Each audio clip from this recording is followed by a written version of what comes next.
welcome to today's City Council meeting. As always, our meetings are public and you can join us in person or by watching from the Council's agenda page, Zoom, Facebook, YouTube, or SLC TV. We hope you'll continue to join us in whichever manner you most feel comfortable. Right now we're in work session, meaning there's no public comments, but tonight we do have a formal meeting scheduled at 7 p.m. and we will welcome your comments on a few specific items as well as our general comment period where you can talk to us about anything related to the city that you're interested in. Of course, we always welcome your feedback by mail at P.O. Box 145476, Salt Lake City, Utah 84114, email at council.comments@slcgov.com, or via our 24-hour phone comment line 801-535-7654. Written comments received on agenda-related topics are shared with council members and posted to the website slccouncil.com. And with that, we'll begin our work session. And the first item is updates from the administration. I see Weston here, Weston Clark from the mayor's office, and Andrew Johnston, our homelessness policy director. All right. Hello, council. Thanks for letting me talk to you about engagement in the city today. Is this close enough? Does it sound different today? Okay. Yeah, it's been sounding different for a few weeks. All right. You'll get used to it. I'll get used to it. All right. We'll go ahead and go to our first slide, which of course is our regular reminder of the website you can go to engage on regular engagement topics throughout the city, which is our feedback page. Next slide. The Arts Council is collecting feedback on community values and goals for the public arts program. We've told you about the survey that they are doing before. They have decided to extend that survey through the end of September. This is asking the public what should be considered for a public artwork on the west side of Salt Lake City. Survey is available through the feedback page and is available in both English and Spanish. The 1000 or 10th West Corridor Plan Survey is now closed, and the project team is analyzing the collected data, creating a final design for traffic calming on 10th West. Expected construction will be next spring or summer. There will be more updates on that as it comes in. Sugar House Safe Side Streets received additional CIP funding to implement more elements of the concept design, so that's now going through a design process.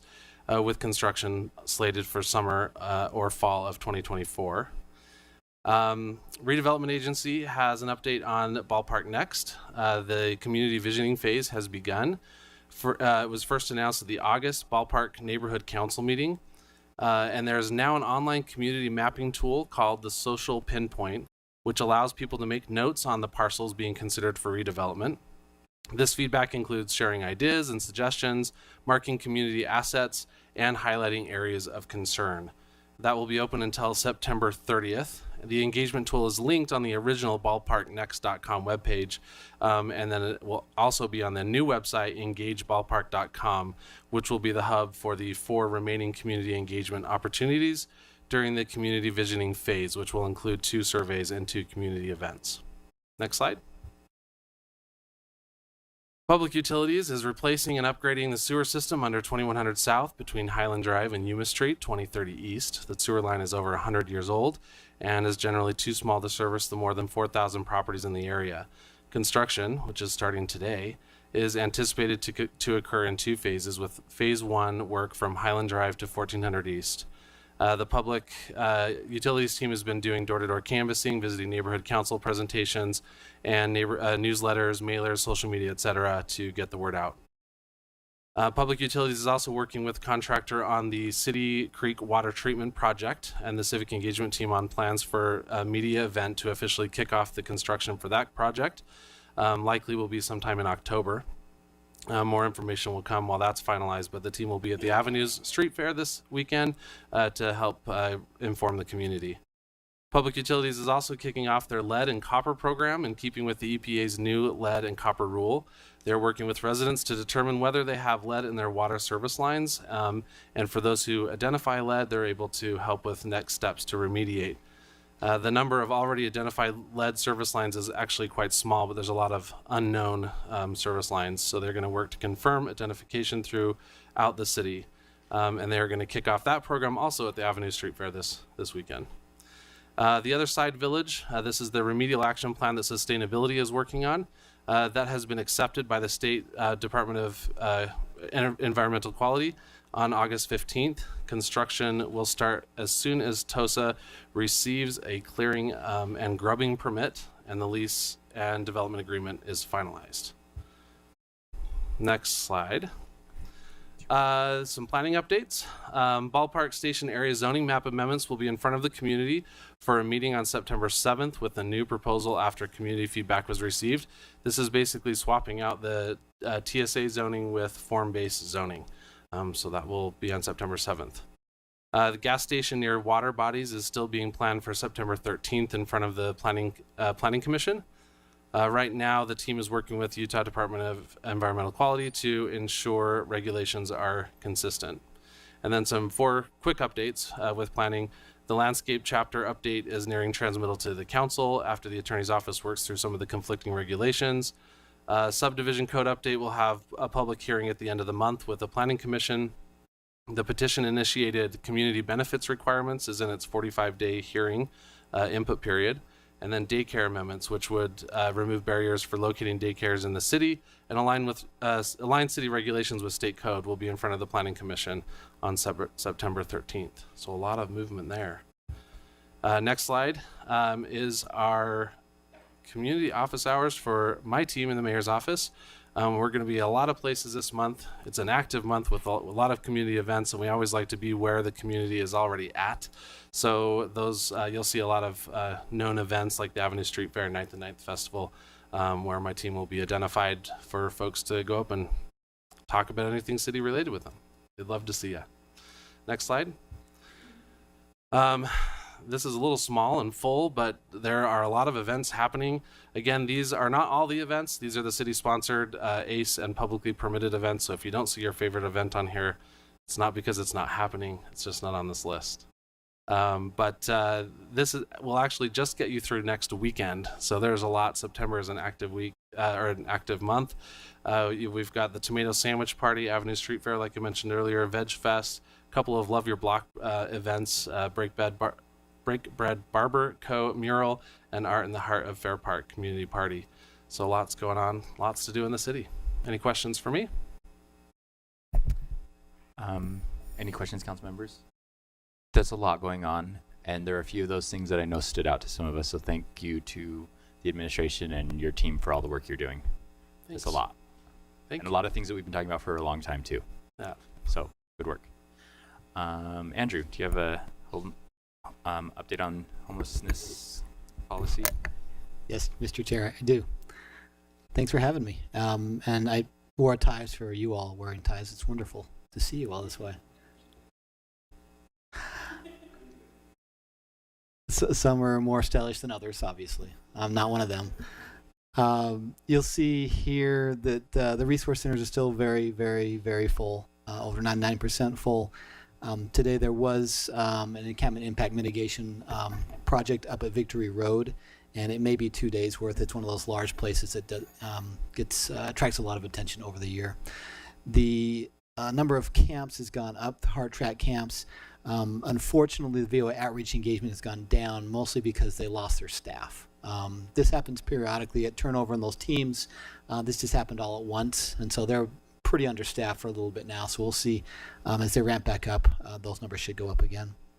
And then a resource fair this week at Pioneer Park. Kayak Court is the wrong date. I apologize on there. It should be the 22nd. Normally it is the third Friday, but there's a judicial conference, I believe, that they'll be attending. Any questions on that? Yes. Councilman Peter and then Pui. The VOA outreach engagements are things that we fund, correct? One of the teams, yes. So they've got 2 full teams. One does countywide and one is city. So when they're, are we like on a monthly stipend with them, or like will we be able to recoup once their staffing is up and double our impact later? Are we paying an hourly rate towards them, or? No, our contracts are reimbursement contracts. Okay. And so what is underspent during the year generally sits in that fund, and we have to reallocate or discuss So it. there's a possibility that when they get someone good, we can go and like get more engagement, since we'll have that overage left over from this. Yeah, season? I think just staffing up. The money's there. It's just getting the staffing Okay. to do it. You're right. Pui? And then Valdemaros. Just quick question on the utilization, 99.4%. And it seems to me, and maybe I'm wrong, but it seems to me that the average utilization for the summer this year seems higher than previous years. And obviously that speaks to me without not knowing, being an expert on the field, but that there's more people needing these beds. So I guess we're gonna have more information today from the state and whatnot, but I guess this is a good question for the state and us in general, all of the pieces that work on the homeless and shelter issues. But what are we doing to keep up with the demand, if you wish? Because 99.4% in the summer seems worrisome to me. Coming into a winter, right? And where we are, if I remember right, we were much lower than that last summer. So I guess I'm not really asking you a question, but expressing a concern that we probably need to start raising, and I know that you guys are, but raising red flags about this, about the need of more beds. And I know that the discussions about flexing or not flexing or how much, or but there needs to be a need for a bigger solution. So I guess that's my comment. Following up on that, do you remember what we were averaging last year during the summer? I could pull it up. We've been consistently above 96% month in, month out. For years, right? And I'd say anything over, I'd say mid-90s, maybe mid to low 90s is functionally full in these centers. So I think it's an excellent... Anything in the 80s, but was it always 99.4? No, I think early on maybe we had a couple of days like that, and there have been times periodically, but not very often. I think it is a good question, Councilmember, for Wayne Niederhauser when he comes. I think you'll have an hour with him, I believe, which is a good dose of Wayne. Should we start a list? We should start a list. I think we all have lists. I think to point out, though, last week we did talk a little bit about the winter overflow needs, and that the calculation this year by the Salt Lake Valley Coalition on Homelessness and the State Office of Homeless Services raised that number to a point where they felt it was sufficient for the worst case one night need during the wintertime. So that is new this year. It does reflect, I think, an acknowledgement there are more needs. And I think looking at this number also there's a complexity into that. Sometimes you can read it as the centers are doing well because people want to be in there, and that's a good thing. You can also read it to your point of there are more people who need this, but we've always known there's more folks than we have beds. And so I think one of the parts for the State Office of Homeless Services and us in collaboration is what do we do with this need after April, right, year-round, for the shelter need, along with all the housing needs we have. I guess go ahead. Mr. Chair, I remember, you reminded me of something that I watched. There is this interactive map, if you wish, when the HRCs were proposed back in the day, and the law came out, from the legislature to create this system that we have right now. And I remember that ideally the HRCs were not to be at this level in the summer. A part of that graph that was moving, I remember was kind of mesmerizing then, that the legislature was making this beautiful interactive sort of map of how this system's supposed to work. I remember it spoke to have the HRCs in the summer in a much lower place, and in the winter already having enough beds to absorb the need for the winter needs. I can try to pull it off. I remember seeing it. I'll just remind councilors we have an hour scheduled to talk about this in just a little bit. So, Councilmember, 9.4 sort of like shocked me, I guess. I think to that point, ideally, if you have a fluctuation summer to winter, it means people are somewhere in the summer, which is probably our streets. So ideally, we want a consistency across the year. I think Councilmember Valder wants to have a question, and then let's save the rest of our two things, for later. And I understand Councilmember Pui's concern, and it's concerning because either way, for whatever reason, it's concerning that we are at that high of a number, and we need to find solutions for those that are unsheltered. I'm a little encouraged that the number is high, that it's being utilized more in the summer, and because we've seen a change in District 4 by the by the King Resource Center, where because of the new security, enhanced security that the shelter has, we've seen more people like not on the streets, but probably inside, and that's something that it's encouraging for the neighborhood. I've gotten good feedback from the immediate neighbors there, so perhaps it's working. People are encouraged to go inside the shelter. Perhaps that's one of the reasons. Number 2, the resource fair on Friday. District 4 council members collects clean, used clothes to be given out to the homeless every resource fair. So if you have any used clothes that people can use, please drop them off here at the on the third floor council office. We'll collect them. We'll be there in the morning. We sort them out, and probably within 30 minutes they're all gone. So the need is great. So if whoever is listening, please bring some clothes. Thanks. Thank you, council member. We had one more slide, Mr. Chair. I didn't want to take too much time, but this is the update for you all about the non-congregate shelter project. Just so you know, there are agreements in place. Here's some of the things we're working on with the state. It's temporary, size is 50 people, solid structures, on-site bathrooms, fencing, neighborhood safety and security plan, and then an operator's scope of work. That is what the operator will take on, and so a lot of things you don't see here would be a part of that.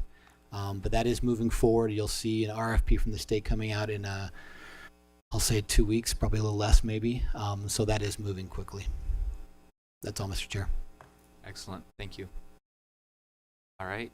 Thank you for your updates. Item 2 on our agenda is a follow-up discussion on the North Point Small Area Plan. We have Nick Tarbett from the council staff that's going to introduce this, and then Chrissy Gilmore and Kelsey Lindquist, both from planning staff here, to help us continue our discussion on this item. And I see Nick Norris as well.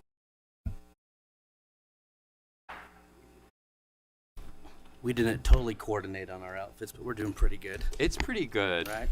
Yeah. What we do. So this is a follow-up briefing on the North Point Small Area Plan. The first briefing was held in February of this year, and then a public hearing was held in March. That public hearing was closed, and action was deferred to a future council meeting. The intent of this is, since it's been about 6 months, is to reorient the council and the public to the issues of the North Point Small Area Plan, and then to also go over some of the related issues, like annexations in the area. So if you're okay with it, we'll go with Chrissy. We'll reintroduce the plan to everybody, and then after that, I will go through the outstanding issues for the council to discuss. Thanks, Nick Tarbett. Okay, thank you. We can start with the next slide. Sorry, the echo might take me a second. So just to reorient you, I know this might be a repeat for many, but there's probably new people tuning in. So this is our study area. It's north, east of the airport, and it has land that's in Salt Lake County, so unincorporated land and Salt Lake City land. We can go to the next slide. And then for context, so the existing plan that we're working off of now, the North Point plan, was adopted in April of 2000.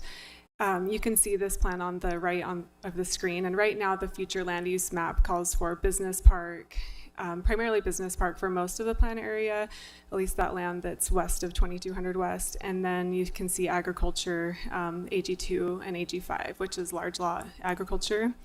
And then the map to the left is our current zoning. So you can see the properties are zoned business park and agriculture. Next slide. Next slide.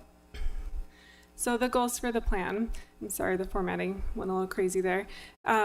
This one started in 2021 and went through a process where the intent and the goals were to minimize the impacts of development pressure on the area and to try and figure out ways to make sure that the existing residences and agricultural properties can coexist with planned industrial development that's going to be on the west side of 2200 West. It also looks at impacts that those future land uses may have on air quality, water quality, noise, and light. And then it updates the future annexation potential for the area. Next slide. So this is the proposed vision map. You can see there are 4 major categories, and we're calling it a vision map, but it's really the future land use map. So you'll see that there's natural open space where we don't anticipate development and would not support new development. Then there's this transitional area that is primarily east of 2200 West. And this area acknowledges that development is coming and that it will impact those residents that are along there, but it does acknowledge that the future will likely be light industrial. And so as we get further in this presentation, I'll talk about how this area will have more design standards in the light industrial area. And then you can see the gray is light industrial, where we anticipate mostly industrial businesses. Then on the bottom, you see this hatching. This is airport-owned properties. We went through a few iterations of what this should be for our land use map. And after discussions with the airport, although they don't anticipate developing the property, they want to keep it open to keep that buffer. They prefer to have their own category, so they don't anticipate development there. I also added on, based on our conversations at our last meeting, you can see the they're kind of light on the screen, but it shows the buffers that are proposed in the plan. So there's a 100-foot buffer from the Jordan River and a 75-foot buffer from city canals. The Rudy Drain has a 100-foot buffer on it, though, which is a little different than the other canals. Next slide. So the plan, the bulk of the plan is design standards. And so each of the land use categories that I just talked about have design standards applied to them. And these include buffering and setbacks. So the plan calls for a 300-foot buffer from wetlands, 75 foot from canals and drains, and 100 feet from the Jordan River. Then it also has a 65-foot buffer from existing residential properties, which is intended to mitigate the impacts of this the land use light industrial development. And then it has a maximum continuous building frontage on 2200 West, 400 feet in the light industrial zone and 250 feet in the transitional zone. Then as far as other design standards, there's building design requirements. These include things like no large expanses of blank walls, using glass design elements to reduce bird collisions.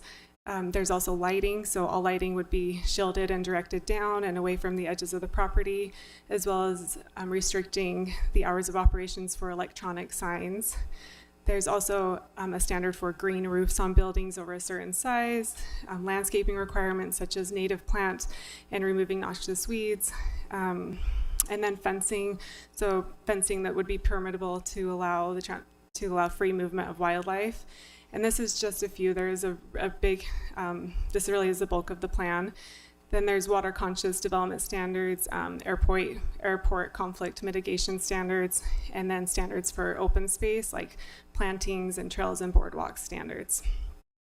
And then you can see on this graphic on the right, the design standards also emphasize clustering development and would call for amendments to our code right now to encourage clustering development out of open space, natural open spaces. Next slide. And then implementation. So there are 3 critical implementation path items identified in the plan, and these are evaluate funding solutions to redesign 2200 West and construct 2900 West. Then evaluate the feasibility of acquiring city-owned open space. The plan calls for priority areas along the Jordan River and the wetlands adjacent to 3200 West. And then development code updates. So this would be either a North Point specific development code or amendments to the M1 zone. It would also be incorporating incentive-based tools for preserving open space. So things like you may have additional building length if you give us, or if you provide more open space preservation. And then reviewing landscape requirements and amending the lowland conservancy overlay to include those canal and drain buffers. Next slide.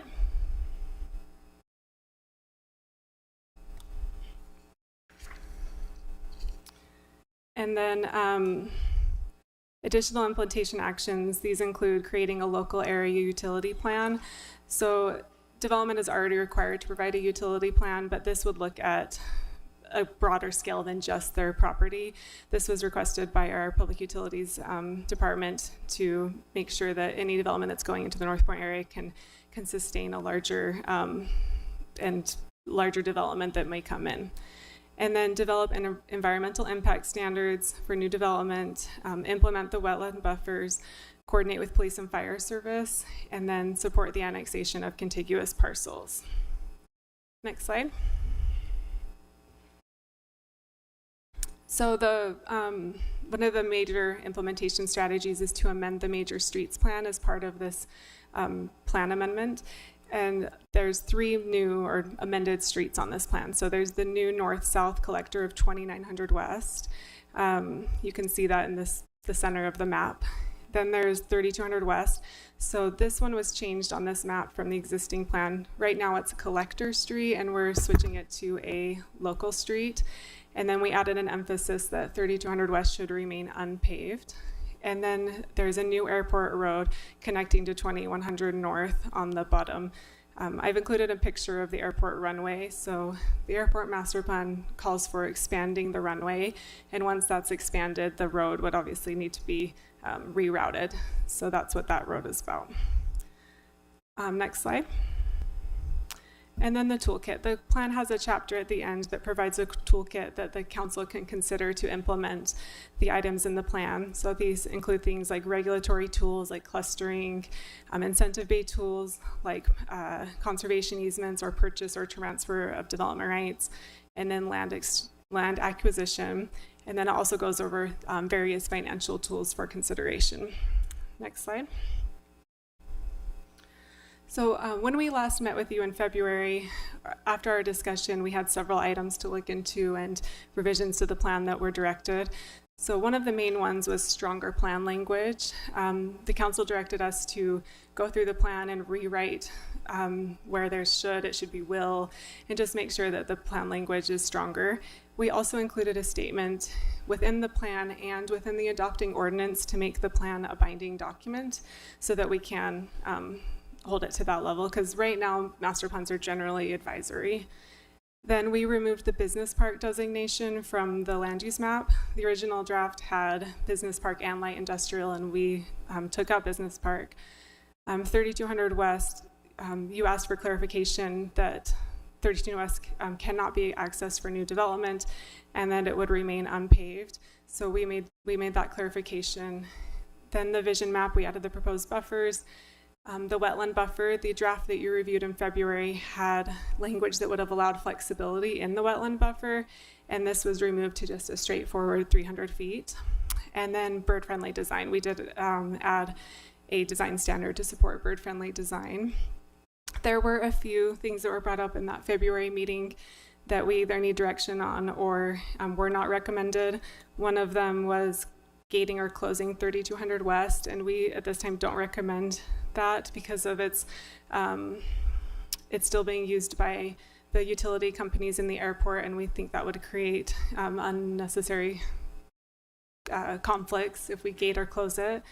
And then another one that was brought up was if we could do a construction fund for homeowners where developers put money into a construction fund that if something happens to someone's house during construction, they can tap into that, and we also didn't recommend pursuing that.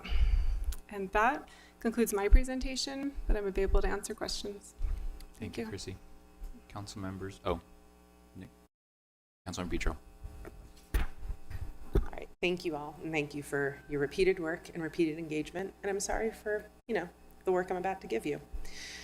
So, council friends, I'm going to ask for you to follow my lead and defer. I think I've touched base with most of you individually on this, but this is possibly the most difficult part of our city to deal with at the moment.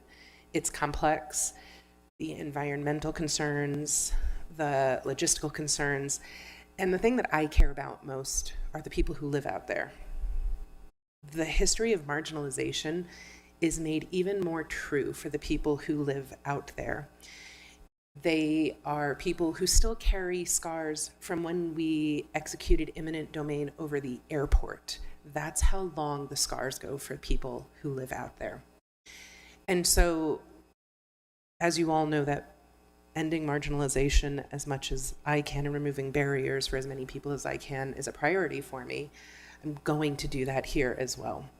And so Nick and Sophia have been the most amazing. Nick Tarbett, Nick Norris, you're great too, but in this case, it's a Nick Tarbett.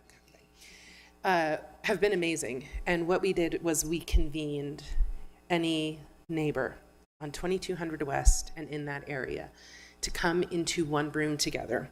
There were not supposed to be developers there, but they somehow find their way into every room. But they were silenced and there was a gag placed on them. I have had two contingencies kind of warring with each other out there. Those who read the writing on the wall. We sadly did not initiate this small area plan when my predecessor asked for it many, many, many years ago. I think it's 6 years ago. And now we're left in a really bad situation, mostly because Business Park is a terrible zoning that allows for terrible, terrible things to happen that were not comprehended when it became a zone. And now we're dealing with the reality that a 1 million square foot warehouse was given by right to someone out there. And the people who live out there are living in a literal hellscape. The air pollution from the dust, the light pollution, the sound pollution, and they are continuously put on hold in the best case scenario. If not told, they will be contacted with no hope of resolution. The county has been working with me on this, but because it was given by right, and because a loophole existed, they're using 2200 West for side dumpers. I don't know if you've been out there. I hope you haven't. If you haven't, let's go together. It is a rural road. There's no curb. There is no gutter. There are cracks forming in my constituents' walls from the impact. I am trying to retrofit and retroactively advocate for them in this situation, but going forward, we have got to learn the lesson that we didn't on that and protect them and our resources out there. Now, I know a lot of people are going to care about the wetlands and the birds and all of those things. And if you think you care about them more than the people who have lived among them for up to 60 years, you are wrong. I've had people on our Facebook page mourning that they saw their last sunset to the west because there's now a sheet of concrete erected in front of them. It is not that we are disregarding environmentalism, it is that we are centering, and in an environmental justice lens, centering the people who live out there. In convening all of the constituents, we found that those who want to sell agree that those who want to stay should not be left with a hellscape even worse than what they're dealing with. A warehouse district can't be what they are given. 18-wheelers constantly is not what they should be given. Those who want to stay agree that those who want to sell should be able to sell to those who want to buy them. By and large, it's commercial developers. Historically, you've heard me advocate for M1, mostly because Business Park is a nonsensical zone that needs to be abolished from our code because it no longer works for us. But the truth is we don't have the zone that we need for this. There are innovators who have spoken to the people who will be left behind, who can do things like research parks, who can do things that will allow those who want to sell to get the commercial dollar without destroying the existence of those who are left behind. Everyone in the room agreed, and the reason this is on the agenda is because they all agreed. The neighbors want to see this small area plan pushed forward. We want a universal ag zoning on everything in there. This gives us time to write the zone that actually fits what we want there. Things that featured the cluster development, the preservation focus, that focuses on allowing those who want to remain in an agricultural lifestyle to preserve that as much as possible. And then understanding that the thatched area on the plan still is subject to a likely rezone. That there are people coming in who will eventually have a different use. However, that use won't be a PM 2.5 spewing truck-served warehouse. I'm asking you all to follow my lead, please, which is me following the lead of my constituents, and ask for this to completely take out the light industrial at this point, to zone everything ag, with the acknowledgement that the thatched area that still remains designated as transitional on the plan will eventually transition. If there is any way through this plan we can force the development of 2900 West immediately, I also want any of those tools. It is inhumane what my constituents are living with out there, and it cannot be unchecked, it cannot continue, and it can definitely never be replicated again. That's my request of you. We don't have the zone. I'd like to ask planning to come up with a zone that reflects what we actually want to do out there and use the Ag 2 as an option to buy us some time while we get that together. I think that's enough of a soapbox for now, but if you want to call me on something, I'm happy to hear it. Thank you, Councilman Kishiro. Council members, is there any other comments? I have questions. Go ahead. Yeah, just a comment. And I think Nick's got a lot of policy questions that would be nice to walk through because there's so many different layers to this whole process. Thank you for all the changes to the small area plan that we asked for the stronger languages and all the environmental protocols and buffers. I think I really like the plan. It's just in the wrong location. So if you can find a better location for that plan, I'd love it. Because and I'm not trying to be facetious there, but it has some great aspects to it. But this location is concerning for me.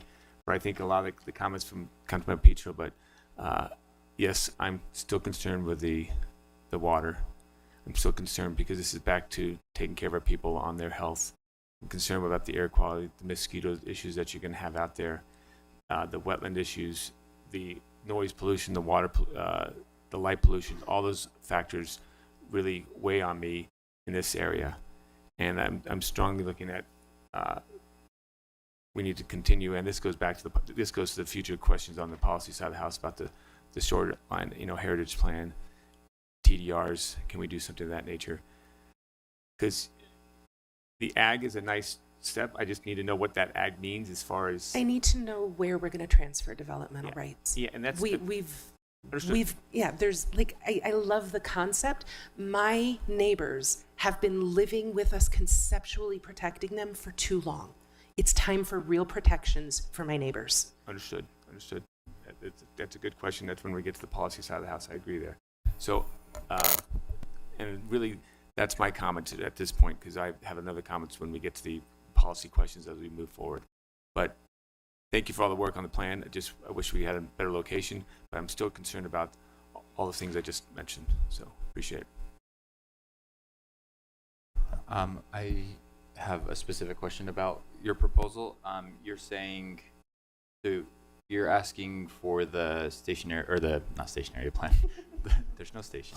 That's part of the problem. The North Point small area plan to be changed to, so we're not changing zoning with this. We're saying what potential future zoning is appropriate. You want the entirety of the plan to be ag? Yes, everything to come in as ag, and then allow future everything that is not annexed yet. Correct. Okay, because there's stuff that's already in the zone that already has by right or BP zoning. Right. So that's the things that we are eligible to change. Okay.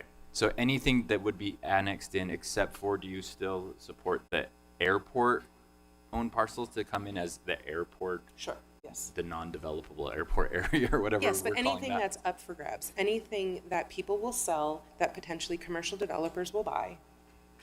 I want the opportunity to have a development agreement with every last one of them. It is the Wild West out there, and we've proven that we cannot just trust that what is best for the community will happen. We need multiple layers of protection. But it's not that we believe the ag zoning we have currently written is the right thing for the area. It's that we do not have the tool that is the right thing for the area, so we're going to bring it in as ag to preserve options and buy time to create the tool, because and it's also what gives a traumatized community the most peace, knowing that as things change, they will be a part of the process and have time to speak up about it. Councilor Wharton. This is in response to the question number 1, bullet point 5-ish. I don't know. It's about the the residents who have encouraged us to join Salt Lake County in a shoreline heritage trail area. Is there a reason why we can't adopt this plan and still move forward on the areas that would be eligible, that are not already constrained by right, to continue something substantially similar to this shoreline trail? Am I missing something there?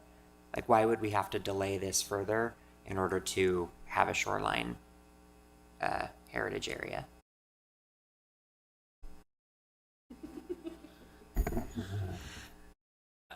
I think you can do both. I don't think that there's anything that in this plan, especially with the direction that we're hearing, that is going to necessarily prevent us from going through that process, if that's the process the city chooses to go through with the shoreline. I'm going to advocate if it takes even a day longer. It is too much. My constituents are asking for protections. If we need to retrofit, it's not that I'm not in support of this, it's that my constituents are living in a hellscape and I'm protecting the environment for them. That's why I care about the environment, because it allows humans to live here. The environment will be fine when we go extinct. It has survived other extinction events. I care about the people who have to live in the environment.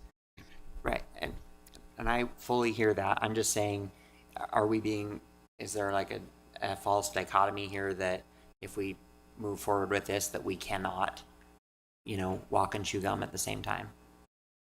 Or, I don't mean to be insulting by that, but we could do two things at once.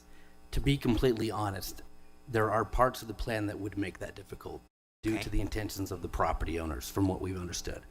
The maps that we've seen of the proposed shoreline heritage area would include some of the areas that we expect to be interested in annexing into the city for this future development. And so that there would be some type of conflict there, but the discussion can be had going forward. But isn't that the property owners that already by right could, is this future change? Okay. But Councilmember Petro's suggestion is that we bring all of the areas that are in question that don't have by right business park zoning already, right, and are not already part of the city, come in as agricultural with the designation as agricultural zoning, which means that that's the least intensity that would be reasonable. It's what they can already do through the county zoning right now. Right. I guess in I the just county. Don't understand the difference between the two NICs. I think they're saying the same thing. We're on the same page. I think, yeah, we are on the same page. Yours was like a no but, and yours was like a yes if. Or other way Those are around. the same things, right? Such a lawyer, but that sounds the same to me. Okay. I would like to see if I also don't want to delay this, but I want to see if there's a way to do something substantially similar, or if there's a way to even if it's not complete, even if it's there's some patchiness into it, to try to move forward on both of those two fronts.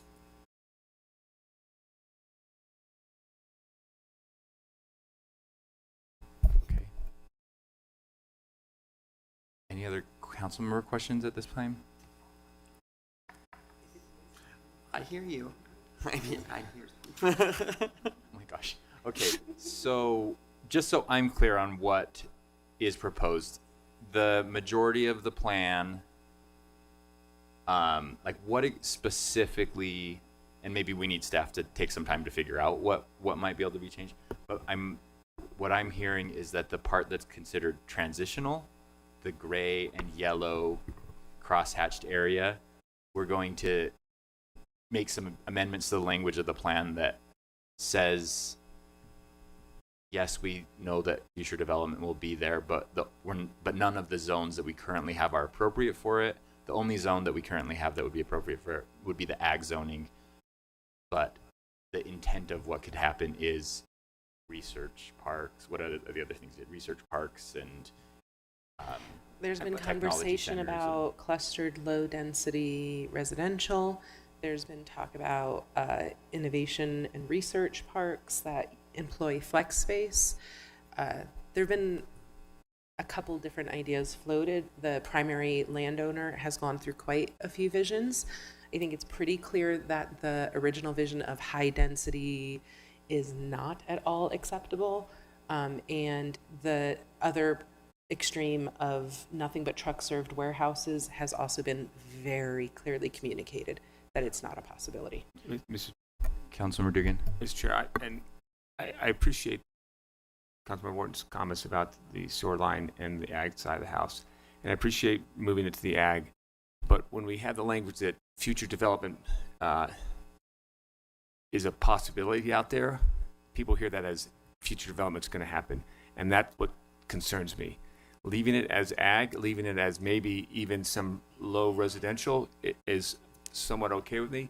But going to anything else beyond that, I have a lot of concerns on the environmental side of the house. I have a lot of concerns on the city side of the house for the infrastructure costs and everything else. We're asking for development. We're asking for density in an area that doesn't really suit it. We have plenty of other areas south of I-80 and to the southwest there that could possibly do that. But this area is very sensitive to the whole ecosystem and the heart of our Wasatch Front and our state.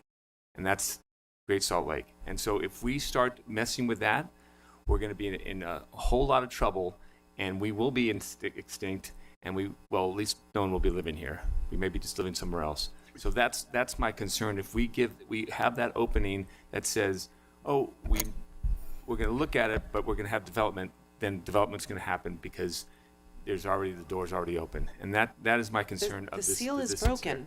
We didn't do this 6 years ago when my predecessor asked for it because the West Side always is disposable. And so now we have a 1 million square foot warehouse and wolves and vultures circling over the heads of my neighbors. We have got to make beauty from ashes and stop with this perfect idea of what can happen out here. We have got to protect the people who live there. It is my constituent drying her eyes in the audience, listening to her fate being decided by people who hypothetically want to preserve one more thing in a more ideal way. I need us to center her and her neighbors. And I need us to do it with wisdom, but I need us not to delay anymore. It's enough. Let's do what preserves options and move forward. It is enough. No more delay. Mr. Chair. Councilmember Pui. So I just want to clarify a little bit about this. Obviously, there's a lot of emotion from all of us about this issue because we've been talking about it for a long time, and there is a lot of discussions about this. There's a lot of neighbor input. There is a lot of work from the administration to come up with a plan that works for all of this interest. And when I'm talking about interest, I'm talking about the neighbors. I'm talking about the landowners too, right? Like something that we need to not forget is that there is a piece that Salt Lake City doesn't control, and what a private landowner does with their land, as far as the zoning is concerned, they can do, right? And we know this from, basically. So being worried about what the future will come from this land and trying to stop any changes for an unknown, I think we need to be a little worried about that. So I just don't, the city isn't asking the city isn't asking for the growth. The growth is happening all around us. So I just want to make sure that we, I don't know what I'm trying to go with this, but what I'm saying is, I think we need to, in my opinion, and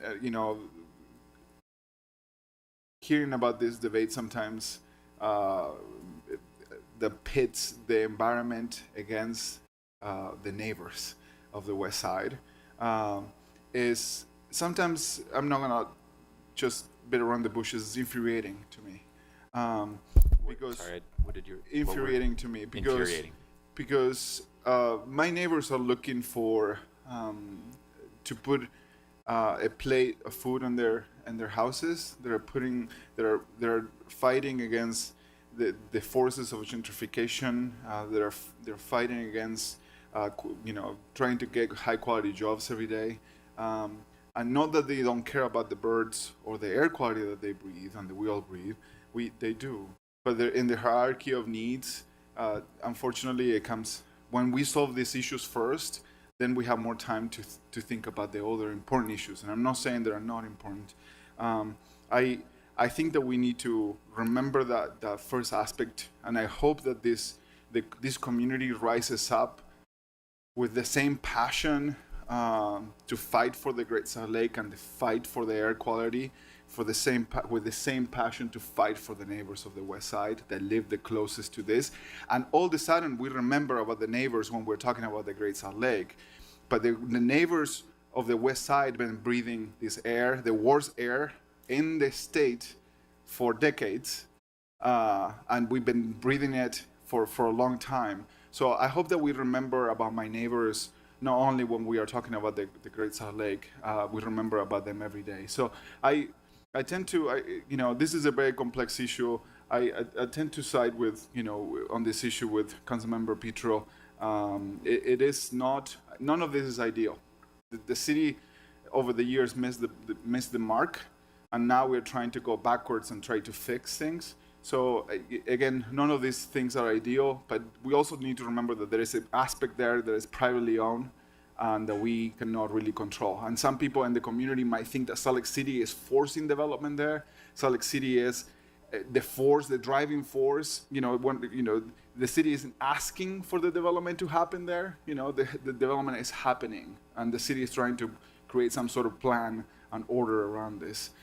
So that, I think, that is a piece that sometimes the community misses. Scott, can we go back to the map of what parts are currently in the city and what are not, and what they're currently zoned as? The one just before, sorry, this one, yes, thank you. I do need the one before it. So I need both of them, but okay, so this map right here, yellow is not part of our city right now. Blue is part of our city. So now, Scott, go forward one slide, please. The parts that are not in our city are zoned as agricultural. Salt Lake County Ag 2, right? So, and that does allow some residential, if I'm understanding it correctly. So there's already development rights there.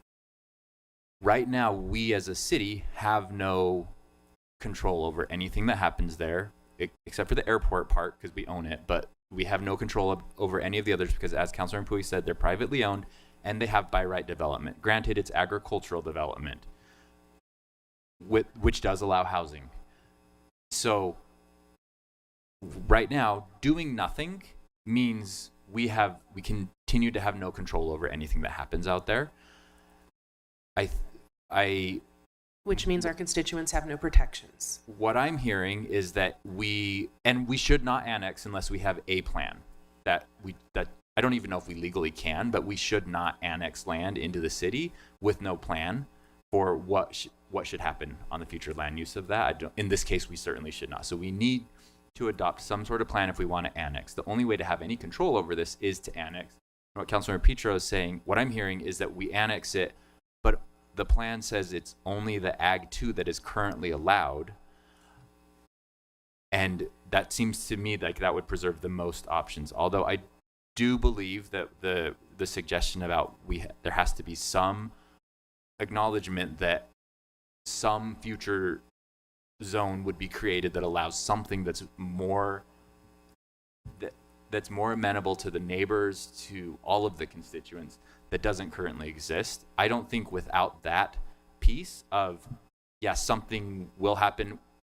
The only thing that we currently have written that is appropriate is Ag 2, but we acknowledge that we need to make a new tool so that something can happen that's not business park, but it is better, but it still accomplishes at least some of the goals of the current landowners. Without that, if I were that landowner, I would protest and not come into the city, in which case we still maintain no control. Except that we've done our homework. I thought I was going to make that clear, but I don't think I did a good job. And the only missing point is that now with this last meeting that we've had, this proposal And this acceleration of the plan is in direct response to both the landowners who want to sell and the landowners who want to stay.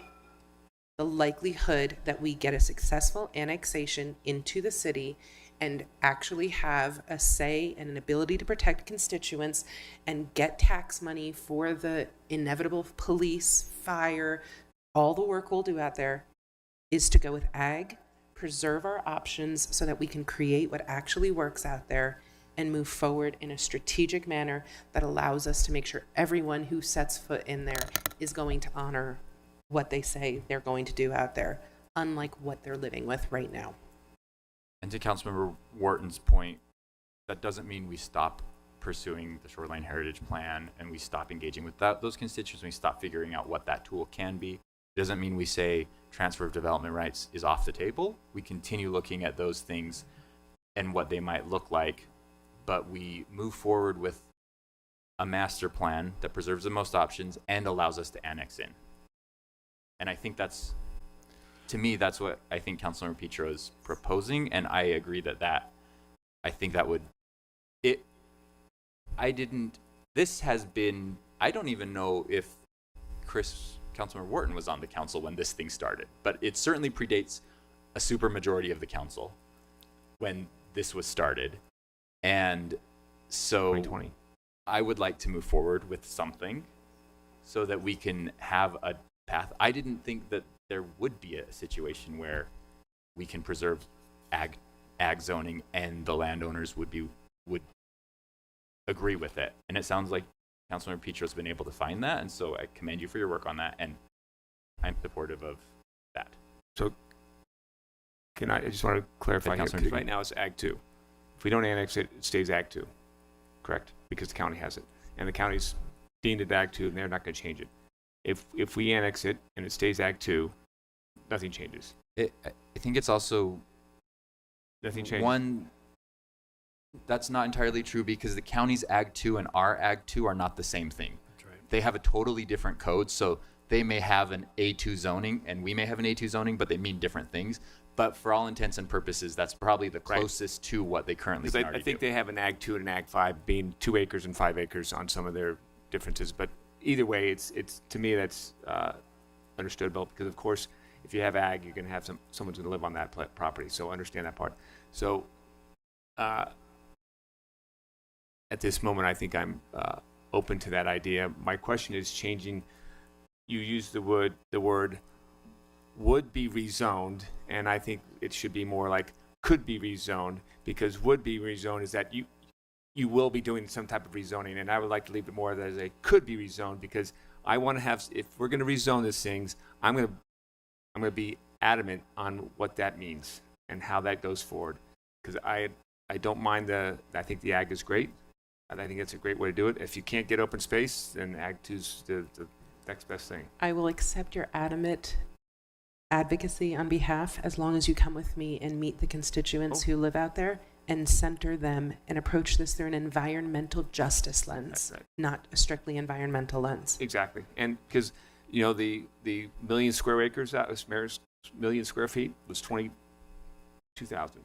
years ago, and we can't rewrite that one, and that was a mistake from 25 years ago. So, But to an extent, we are rewriting an entire master plan for the area, so we can say that this current thing, there are certain laws that we can't take away certain things, but we can say that the future area of the part that it is in the city and is business park should be these things in the future, which would help maybe correct some of I'd those like to see things, how the language not all is of written, them. because I go back to Chrissy's point about small area plans are advisory in nature, and which always, again, I look back in some developments where they're advisory in nature, and the developer says, yeah, I'm going to put solar panels on, I'm going to have permeable sidewalks, I'm going to have all this natural grassing, and they go, well, you know what, we didn't.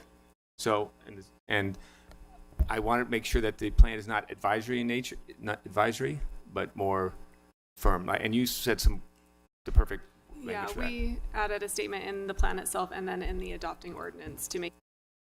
So it's a binding document. Okay, that's what I was thinking. All right. Council members, we're a little over time on this, and we do have Wayne from the state, Wayne Niederhauser here from the state. I want to be respectful of his time. Do we have any more questions before we move on? Seeing none, let's move to item number 3 on our agenda, which is a presentation on homelessness. We've invited Wayne Niederhauser, the State of Utah's Homelessness Services Coordinator, to come to the city. So a representative of the state here to talk about the state's work on homelessness. Thank you so much for being here, Wayne. As you're coming up and as we're transitioning, I'll just say I really appreciate the work you're doing and the job that you're doing, and I realize you maybe have the hardest job in the state. And you've undertaken it with passion and with an understanding of how the state's processes work, and I think at least I, as a representative of the city, feel like we have a better relationship with the state than I can remember on this issue, and we're collaborating and we're actually working together on things. So thank you so much for the work you're doing. I believe you have some slides to start with, right? Yeah, in fact, I've got a lot of slides, but I'm not going to go through all of them, but you have them. There's some great data that's on there that helps inform where we're at, where we need to go. So thank you very much, and thanks to the City Council for being interested in these issues. It's a big issue statewide, not just in Salt Lake City. And the numbers I'm going to talk about are statewide, but if you want to get an idea of how they relate to Salt Lake County, because we should look at homelessness on a more regional basis. That's why I always talk about it in a county way, because sometimes it ends up in the central cities like Ogden, Salt Lake, St. George, but it is a statewide problem, countywide problem, and more of a regional problem. About two-thirds of if you take about two-thirds of these numbers, that's about what Salt Lake County numbers are.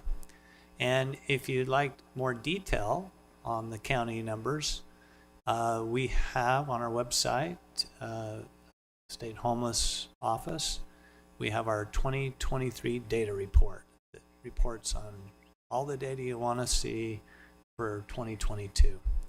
So next slide. The state is, for your information, divided up into 13 local homeless councils. You can see those councils there. Salt Lake is their own homeless council. And like I've said many times, having a real estate background, the most important thing to real estate is location. The most important thing we can do in homelessness is coordinate. And we're doing that so much better since the Office of Homeless Services was created. Go to the next slide. Now I'm going to focus my brief presentation on this, and most of the slides that follow relate to this diagram of where we're at, where we need to go with homeless services in the state. Now you can go and look at this on your own, but there are three major contributors to homelessness. There's systems, life events, housing insecurity. We've listed some subpopulations that contribute to homelessness. You can see those in slides subsequent to this one. But we have people in every community that end up in homelessness. And whether that's coming reentry from incarceration, whether it's you're a youth in the foster care system, 25% of those youth end up in homelessness. We can go on and on and on about what contributes to homelessness. And the best thing we can do right now is in the green box. Prevent it. Because once someone crosses that bar of homelessness, it becomes much more difficult and much more expensive.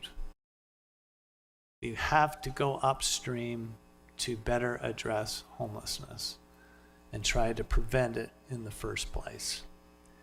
complicated, difficult. It will take some policy changes, some funding, but that's where I'd like to see us focus more going forward. Now, when somebody does cross homelessness, the data shows that 8,700 people in Utah experienced homelessness for the first time in 2022. 8,700 people. It's a lot. Fortunately, most of those people are what we call transitional. It's probably their first time, and it's short term for them. It usually happens because of a life event. Can't pay your health bills, got on hard times, got evicted, got your housing foreclosed on, you're in homelessness, but they have some safety nets, family and other people. Our systems are working for people in that situation, and they get out. And we know this. 28,400 people touched homeless services somewhere in the state in 2022. But when we did our point-in-time count, we counted 3,700 people. What happened to the 25,000? There's a transitional population that get into homelessness, and either through self-resolution or system support, they're back into housing fairly quickly. The shelter data will also back that up. The shelters data shows that 77% of the people that come into shelter are there less than 90 days. 34% are there less than 7 days. So the shelter is a temporary place for people that fall on hard times, that cross that bar of homelessness. But the whole system was intended for that to only be a temporary place for people until we find housing and services for them. But what we have in our system is people that have been in those shelters for 365 days and more. Some have been in the resource centers here in Salt Lake County since they opened in 2019. They're not moving on. And that is because we don't have the resources on the other side of shelter. The purpose of shelter is an emergency situation to get people into a sheltered situation and resource those individuals and families. That's the way the system should work. So we can transitional. Again, I would like to see us try even prevent transitional. Then we also have what is called a more persistent homeless population, and this is what we see mostly. And what we hear about is this persistent homeless population, episodic, chronic. Those are some subpopulations. And when I talk about persistent homelessness, it's my time working on the streets with the homeless population that has informed what I'm going to tell you. Most of the people I see that are in this population, they've been in housing multiple times. They've been in treatment multiple times. And they're having multiple incidents or with the criminal justice system. And I think we all know that. So, we can't set transitional aside, but our most difficult population is the persistent. Now, in that, I'm going to divide it into two populations. Those who are ready to get into housing and treatment, and those who are not. Those who are ready, let's get them in. Let's get them housed. The Point is a good example out on North Temple of getting a more aged population. They deal with the subpopulation, okay? But they're a model of getting that housing on the ground and then getting people into that housing, out of the shelters, off the street into housing. People that are there, you walk in there if you haven't, very stable.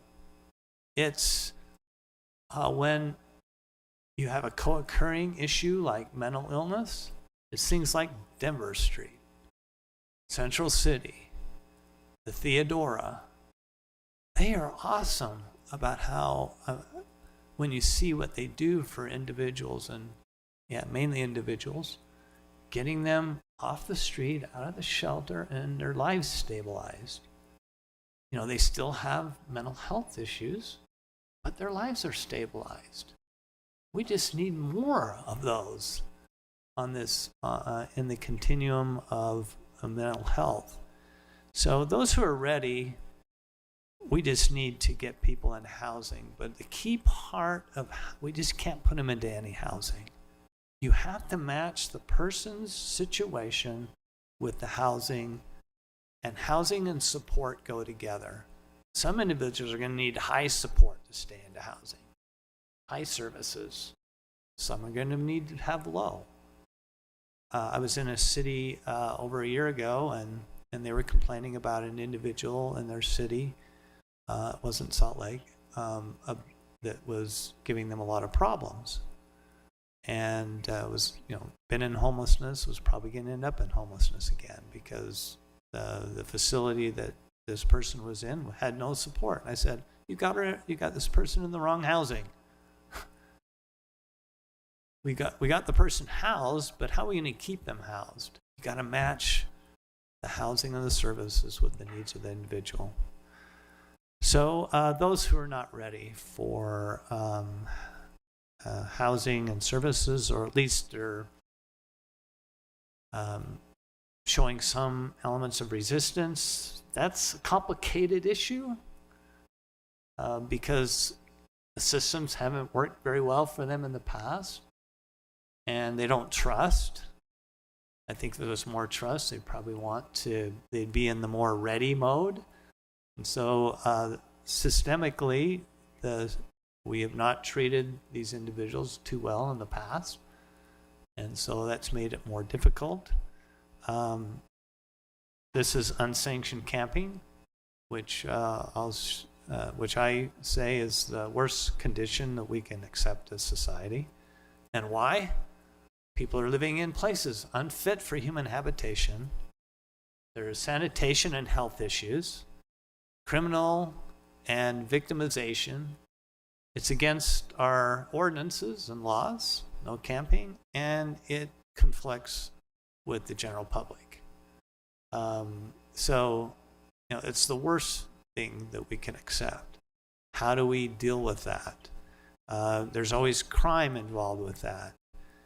You've probably heard about the sequential intercept model. There was a few of, I don't know if anybody from the city council, Councilman Dugan was there. We call it the Miami model. It's not the Miami model. It's the sequential intercept model. And Miami has taken it, or Dade County has taken that model and implemented it with some fidelity and are having some tremendous success with it. Courts have to be involved. The whole criminal justice system has to be committed that and resourced for it to happen. So that's something that needs to happen. That's a gap that needs to be filled. And it's a system of diversion. And I'll give you an example. The Office of Homeless Services is in the Olin Walker building over here on 3rd South, 140 East. An individual came walking up the street, homeless, last year, and picked up a rock in front of the Heber Wells building, and kind of beelined it over to the Olin Walker building and threw the rock through a big window. Well, our security guard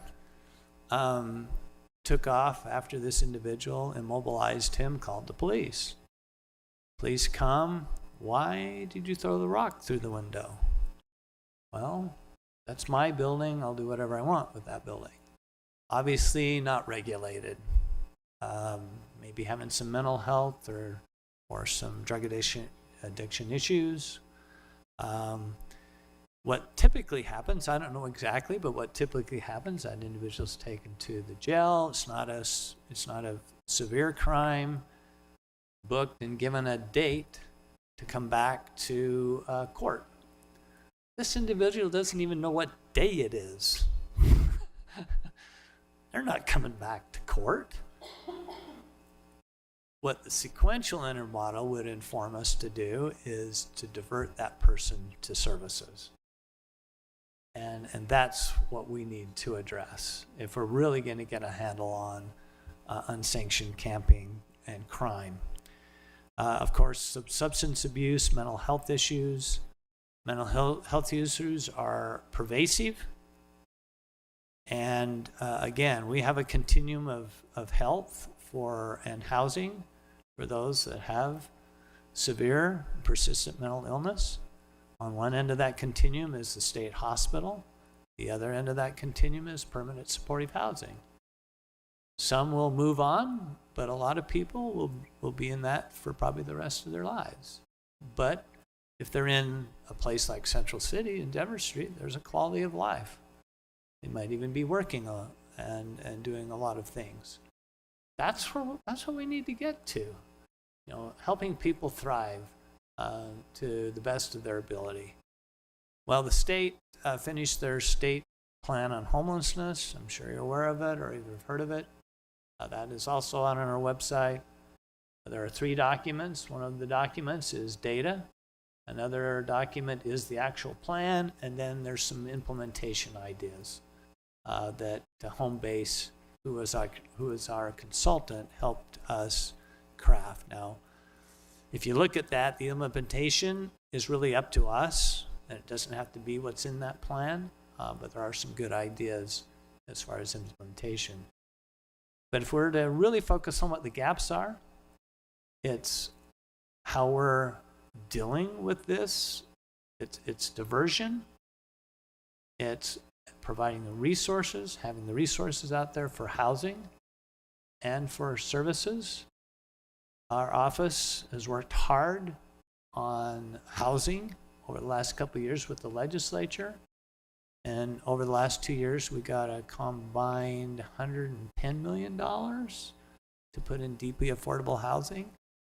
And we've gone through the grant process. These are projects that are not only housing, but have to have a service plan with it, because we recognize that housing and services go together. One does not work without the other. So a couple things we're working on, a little more trauma-informed model of shelter. That's a more non-congregate shelter. And what we're doing with that, just for your information, you might already be aware of it, is what we've seen, our office has seen in Reno and also in Austin, what I call shelter units that have a heating and cooling place, but they're individual units. They're about an 8x9. They're a shelter. They're not a tent where, if somebody gets cold, they're looking for shelter. These are actual shelters. They're heated and cooled. It's a good springboard into services. That situation, people get stabilized.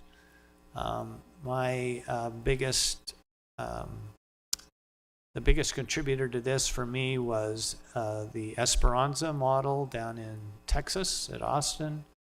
Once was a sanctioned camping spot, turned into a mini shelter. The difference between the two, it was I was there before and after. Amazing difference.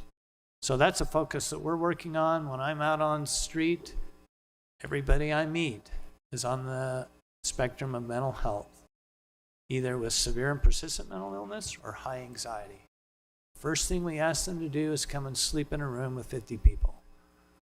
There's a lot of reason why they don't want to do that. It's not that our shelters aren't safe, but they don't feel safe. And so we've got to look at some different models to get people off the street, non-congregate is a focus that we want to look at in our plan.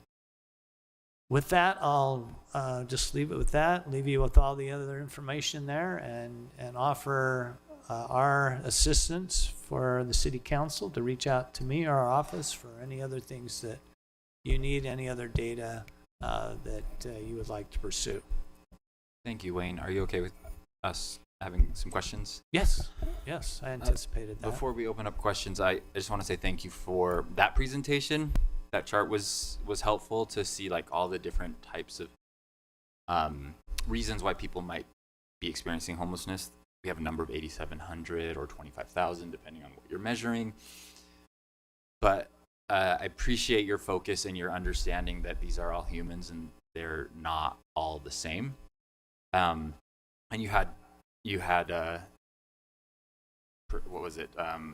Transitional and persistent as two things. And as you were talking, I'm like, well, the term "the future is non-binary" came into my head. I'm like, we can't just categorize them as two people. But you went in and you're like, okay, with persistent, there's all these different things. And so what I want to say is I'm not an expert on this issue. We certainly deal with it a lot as a city, and it's incredibly important to everything that we do. But what's always been hard about this issue for me is that we sometimes forget that these are all individuals and they're living on the spectrum of humanity.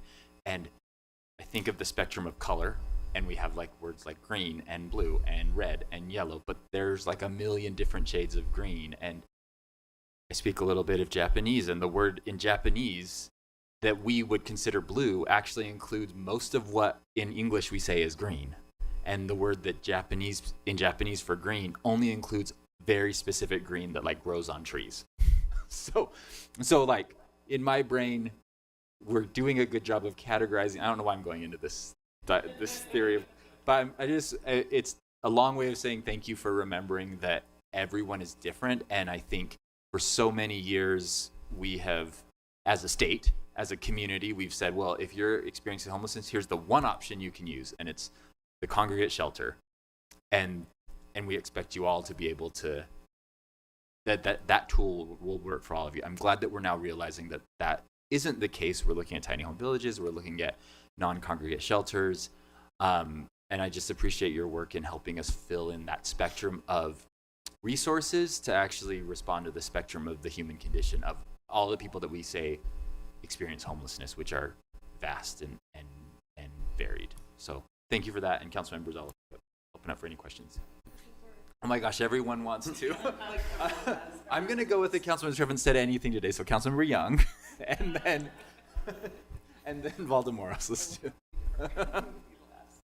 I want to echo our chair's appreciation for the presentation and the thoughtfulness in which you've approached this issue. I know that there's a lot of political pressure to take action immediately because the needs are so great. And I'm incredibly grateful that you've spent the time that you have meeting with all of the different entities that are involved in this space, including our city, to be able to have a more thoughtful and long-term plan as opposed to something that would have been a quick reaction, but maybe not the best solution long-term. As part of that, thanks, I do have a question related to the long-term. In looking at the budget, I do note that a lot of the funding available to this solution is one time or time limited, whether it came from ARPA. Do you have a plan for the upcoming session or resources that you're seeking that the council might be able to support you in? So the Commission on Housing Affordability I call it a work group, but it's an official group under the UEOC. Let's not get into all that. It's pretty complicated, but it's a way to pursue budget and policy issues. The Commission has existed for quite a while. I consider it the work group to deal with housing. So I'm going to kind of come around to your question, but housing is such a central figure to homelessness. It's the antithesis of homelessness, right? I mean, I'm giving you an example, and if you've heard me speak before, you've heard this, but the states with the highest rate of homelessness, California, Hawaii, New York, have the highest cost of housing. The states with the lowest rate of homelessness, let me go back. California is 44 per 10,000. Utah is 11 per 10,000. Mississippi is 5 per 10,000. That's 44 people known to be experiencing homousness Per at any one 10,000. time per 10,000 per people in the state. And there are 38 million people in California. A lot of people that are homeless. Mississippi has the lowest rate of homelessness, but they have also the lowest cost of housing. If you look at the Midwest, 7 per 10,000, lowest cost of housing. When we look at prevention and we go above that, we have to deal with the cost of housing. People are crossing the line of homelessness because of the cost of housing. But the state, I used to be in the legislature, as you all probably know, the Senate president from 2013 through 2018. We didn't deal much with housing. Our ongoing commitment was $3 million as a state. It's become, I think, a top 3 issue in the state. We have to continue to beat this drum about getting more grant money. When you look at the housing model that I presented I didn't present it to you. It's housing and services go together. And let's utilize things that we already have, Medicaid, low-income housing tax credit. But the things that we need more are the one-time gap funding. That's the deeply affordable housing grants that we get. That's the 10, we mentioned the one-time funds, mostly ARPA. But this last year we got $20 million of general fund, one time. And then the ongoing commitment, though, we got $5 million for rent support, or rent vouchers, so to speak. Because if I can project base those vouchers, it will enable a nonprofit or a housing developer to create that housing because there's a cash flow for the rent. Those are the key elements. I'm a real estate developer. I know what works. I know what doesn't work. And when I got into this 2 years ago, in a few months, first thing I realized is this housing doesn't pencil. It will never naturally happen. It will never attract the capital because it's a not-for-profit venture, not a profit venture. And we have to be able to come in and support it for it to exist. So thankfully, the legislature has stepped up, even if it was federal funds. But we are going to be asking for another $50 million this year, one time. We're also asking for $15 million in more of the rent support. We got $5 million last year. Now, those will be ongoing funds because you got to support that housing project for at least 15 years with that rent flow, or it just won't exist. And then combine that with the low-income housing tax credit, we can put more of this on the ground. And we need to focus more of that LIHTC on the deeply affordable housing. So those are the key elements to be successful with housing. And I know the city also, probably better than anybody in the state, has other items, other levers they pull, like the RDA and some other things that help those things happen. So it's great that you have those levers and you've been so active in this space. Thank you so much for bringing up housing. Just one question that you said deeply affordable. Can you talk about, for the public's and for my help, the difference between deeply affordable and deeply affordable with permanent supportive housing, and how much do you see in your experience, do those overlap, or how, like, is deeply affordable always permanent supportive, or is there a need for deeply affordable housing that is just affordable? That makes sense. Yeah, it does. When you're talking about 30% area median income and below, it's mostly people experiencing homelessness or other co-occurring situations like mental health or, because not all people that experience mental health and other issues like that are homeless, but need that kind of support. So it isn't just homelessness, but it would So the be population maybe even you're part of seeing- the prevention model that we try to use. The population that you're working with, would you say most of the people do need the support with the Yes. deeply affordable? Okay. Yeah. Thank you. Yeah. Councilor Valdemoros. Thank you. So, Wayne, thank you so much. I've seen this presentation a couple of times now, and I'm very optimistic. First, I feel like the work that we've been doing in the city for the last 4 years has very fruit. Right now, we have an office that is coordinating everything that we hadn't been able to coordinate in a better way before. Thanks to the legislature and the governor for coming up with this office. I feel like Salt Lake City has been a great team player. We are all in. We have demonstrated year after year, our commitment to housing, to all levels of housing. We've used every penny that we've had into affordable housing, deeply affordable housing. I think it stops there, like it's all affordable and below, because we understand the housing need. What we have a hard time sometimes, because it's beyond our responsibilities and our statutory responsibilities, is the mental health portion.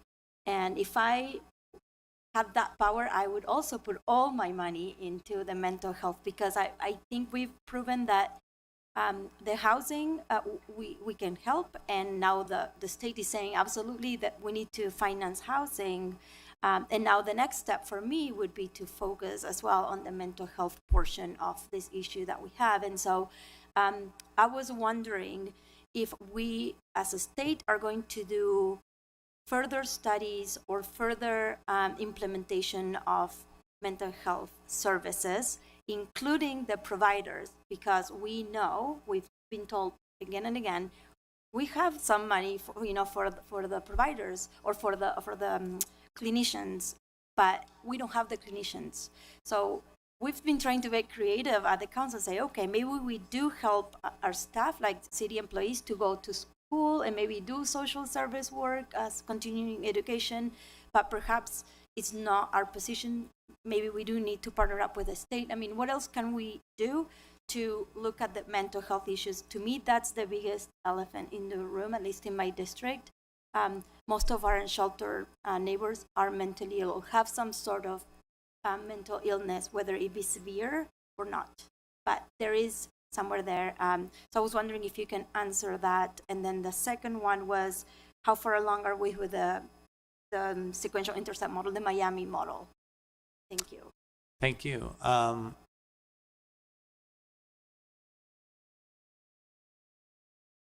As far as who should be involved in this effort towards a better mental health system, it really is, that's where the county plays a very important role, because they get funding for it.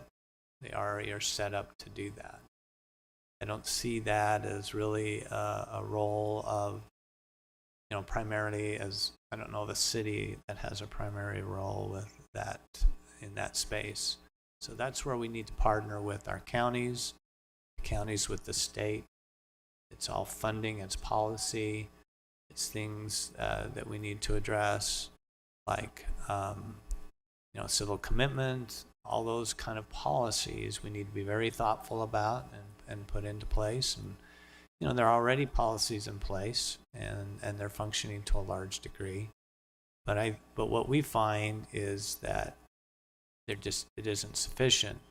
So the county under Gene Hill now is working with CJAC and has mapped this out. What resources are there, where the gaps are. I don't know if I put those slides in there, but if you wanted those slides, happy to send those to you that the county have put together, because we gave this presentation to the Economic Development Workforce Service Committee at the legislature in August.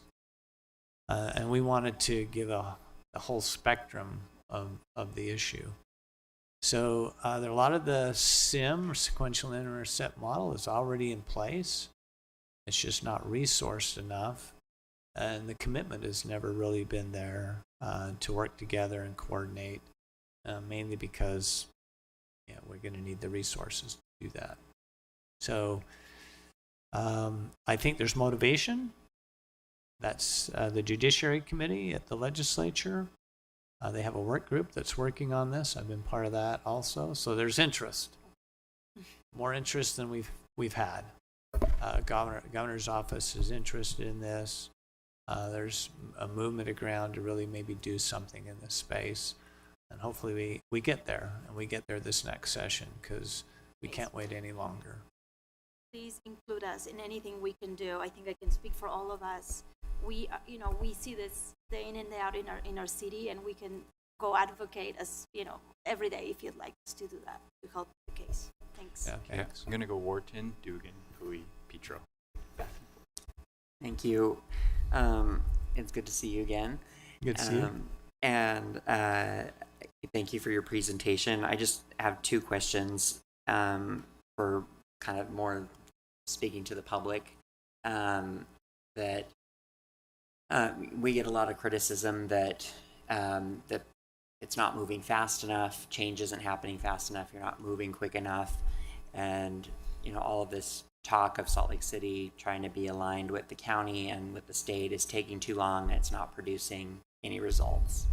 Can you kind of speak to that as the person that was charged with coordinating this among all of the counties and all of the cities? And I would look at that and say, you've only been on the job 2 years, as you said, but other people would say it's been 2 years. Like, why hasn't this been all fixed by now? Can you speak to that perception among that many people have in the public? Sure, absolutely. I think that's a really good point too. But let's break it down to what's the core issue. So between 2012 and 2017, we created, according to our data. Now there's some outliers. Not everybody reports in our data, but it's a good indication. Okay, it's relevant data. In that time frame, we created 804 units statewide of permanent supportive housing. And yes, we had an increase in chronic homelessness. But between 2019 and 2022, we created 45 units. Now, there was some other units that were created, but so were there back in 2012 and 2017, because not everybody reports.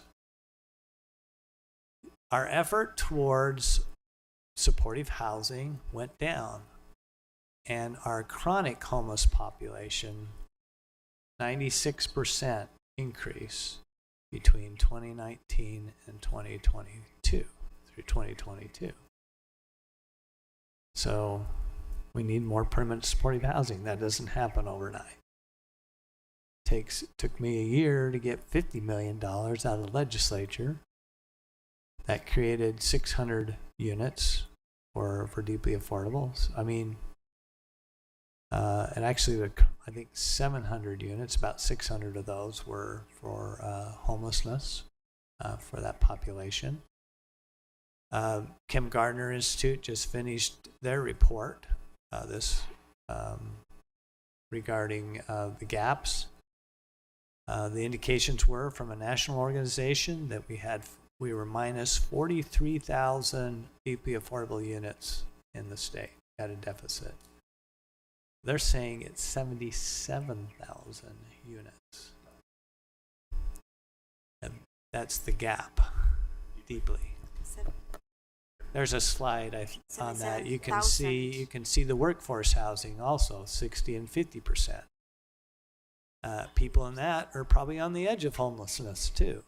So all those numbers are relevant, and they're significant numbers. And just getting people into a stable housing situation is so critical to dealing with mental health, substance abuse, all those, even if it's a transitional type of a situation, with the proper treatments that have outcomes. Those are the things that need to be focused on. But yeah, this isn't going to happen overnight. No, we didn't get into it overnight. It's going to take some time to get at it because the housing takes, 2 to 4 years to put on the ground? 4 on kind of that long play. But usually it takes a minimum of 2 years.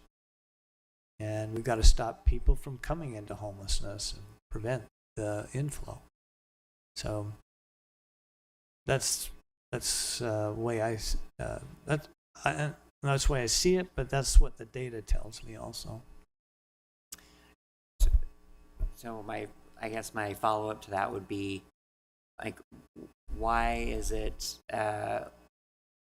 like, what benefit are we having by having the state, county, and city aligned? Like, what is that? Why is that translating to being headed in the right direction towards solving this, as opposed to going a different route? Well, we're coordinating services that are performed, housing efforts, criminal justice. City's heavily involved in criminal justice. This is most of the people I know that are in shelter or unsheltered here in Salt Lake County, across the state, are having incidents with the criminal justice system. And coordination of that effort is paramount. You know, if we're all doing our own thing, we're not going to get very far. We need to be coordinating those efforts. And then, of course, you're involved in housing also. We just met today. We meet with people across the state, but we also meet just with Salt Lake County, our office, every month, and we coordinate our efforts in housing. What is the city doing? What's the county doing? And we try to partner and collaborate with that. And then my last question, just really quickly, is like, I appreciate you mentioning the large percentage of folks that transition out of housing. We get a lot of questions about how do we know that the programs that we have in place and the systems that we have in place are producing good results, other than that metric? Are there other metrics that show us that programs that we have in place are the best bang for the buck, or that they're accomplishing what they're intended to do? Yeah, and that's a really good question. What are the outcomes? Mm-hmm. And I think we need to better define what those outcomes are. It's hard to define that. What is the purpose of shelter? What should the outcome of our shelters be?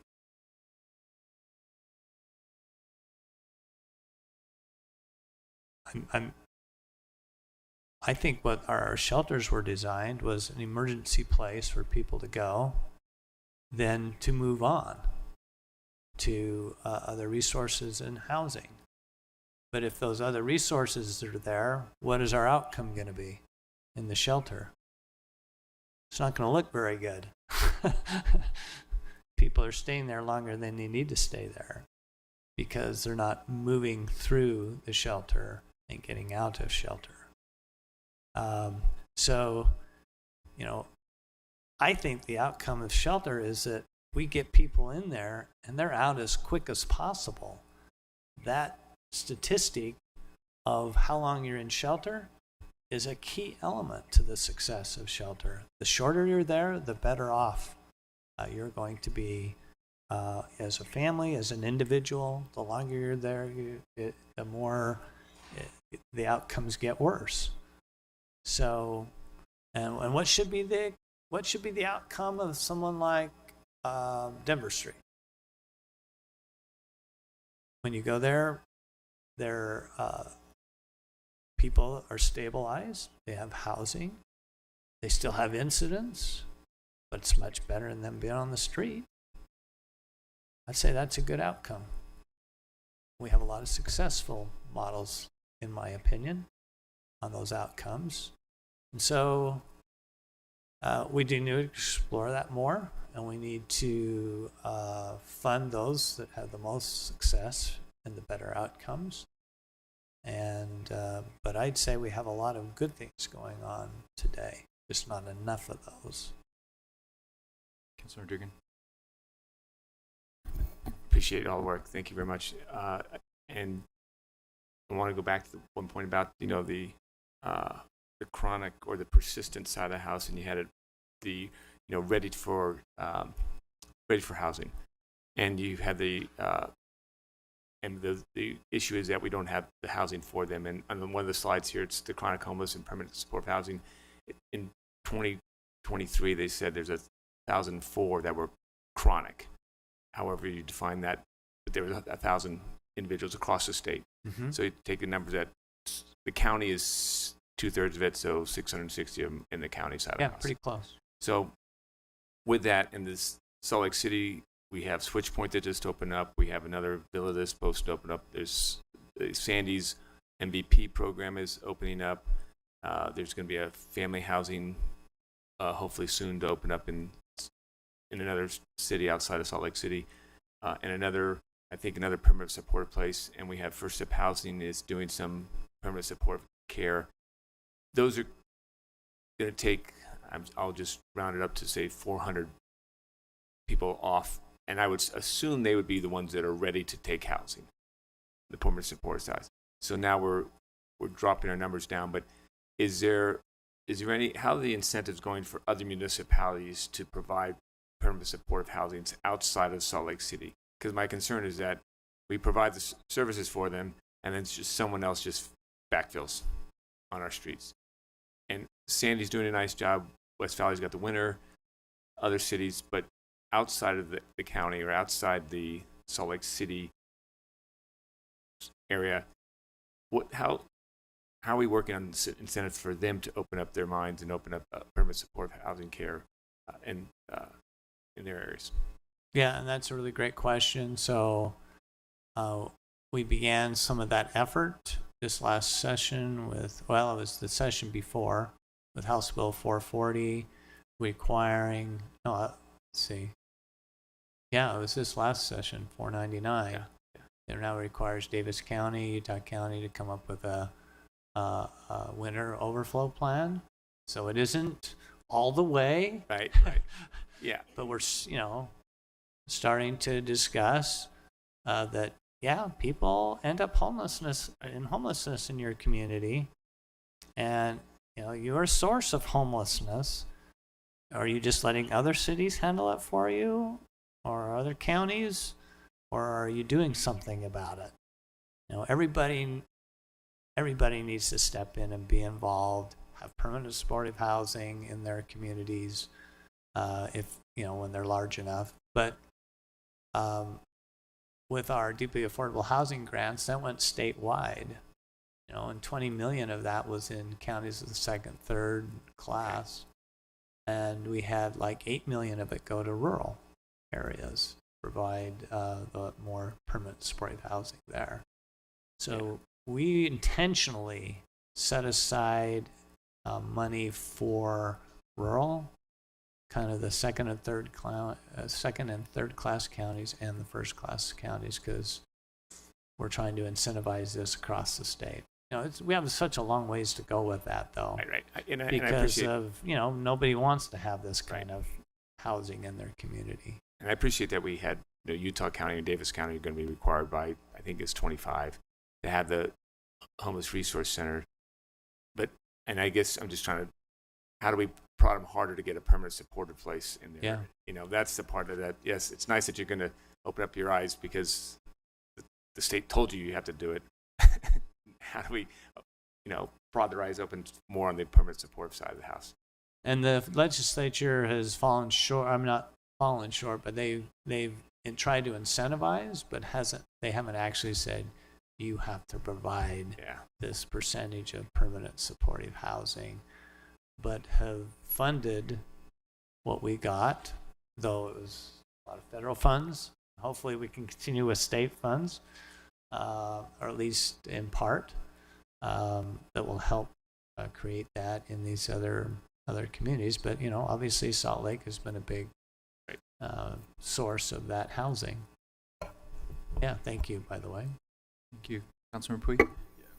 Senator Wayne, Niederhauser, I really appreciate your work. I mean, the last 2 years, it's been the relationship between the city and the state, between the city and the county, and regarding this issue, in my opinion, has changed significantly, and I think this is due to you and your work.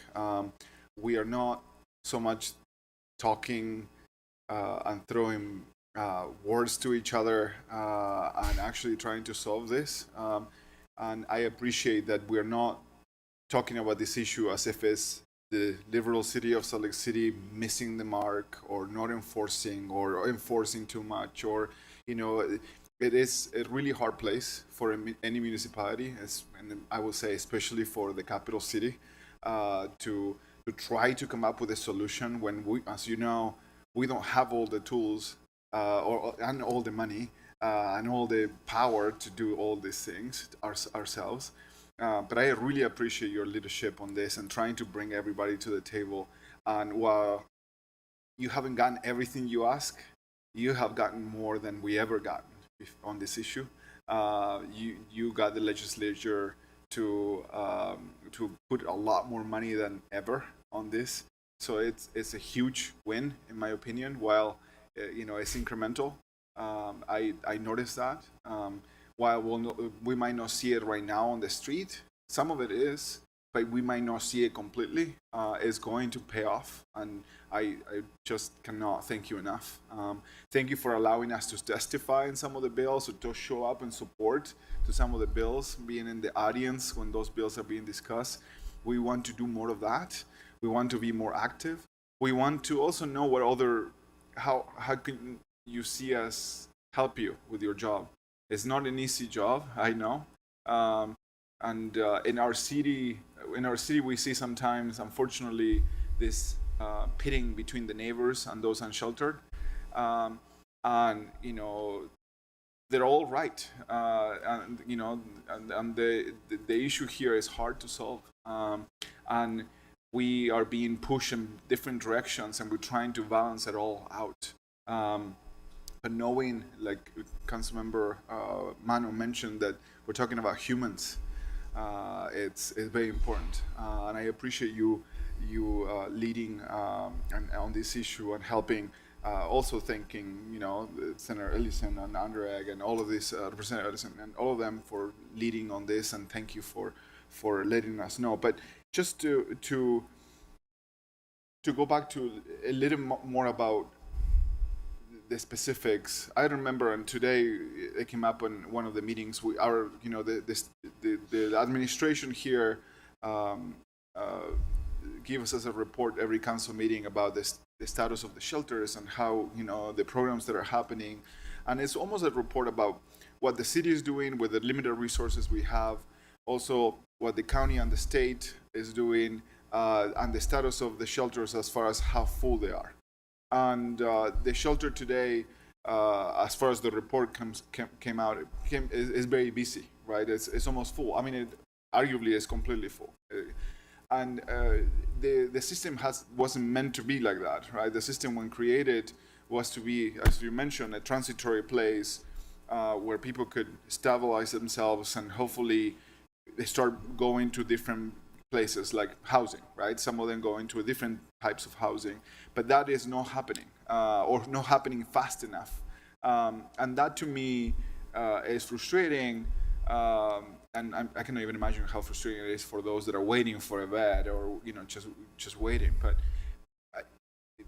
the question that comes to my mind is, we probably need more shelter, more. We talked sanction camping. I think the word it's not. People use outdoor resource centers or whatnot. We need all of them. All of it that is available to try to solve the problem right now while you mentioned correctly, prevent more people to come into it. And it seems like it's a bucket with a lot of holes, and the holes are gigantic. And we are trying to solve the issue right this moment with the people that are living in the river or living outside in the tent in a park, but trying to prevent those that are, very close to come into the system. And I just don't know what I'm trying to get to, but to tell you thank you. One of the things it happened today a lot, but one of the things that you mentioned something that was shocking to me when you were talking about the numbers and relating homelessness with the price of housing, and how those two correlate quite heavily. And one could say that restrictive zoning laws could be part of the issue, and one could say that by liberalizing, if you wish, zoning and densifying our cities all across the board, we could potentially allow more housing to flourish in all parts of the state. And I wonder if this is a conversation that is happening, because if we're talking about a market economy, and we talked about deeply affordable housing not happening naturally because it's impossible to pencil it out.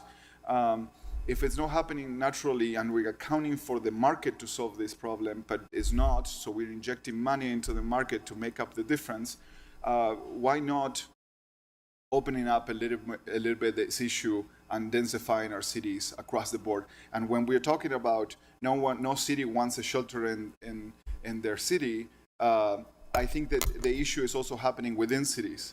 We don't want, our parts of our city don't want shelters in their part of their cities, or they don't want affordable housing. And coming from the west side, we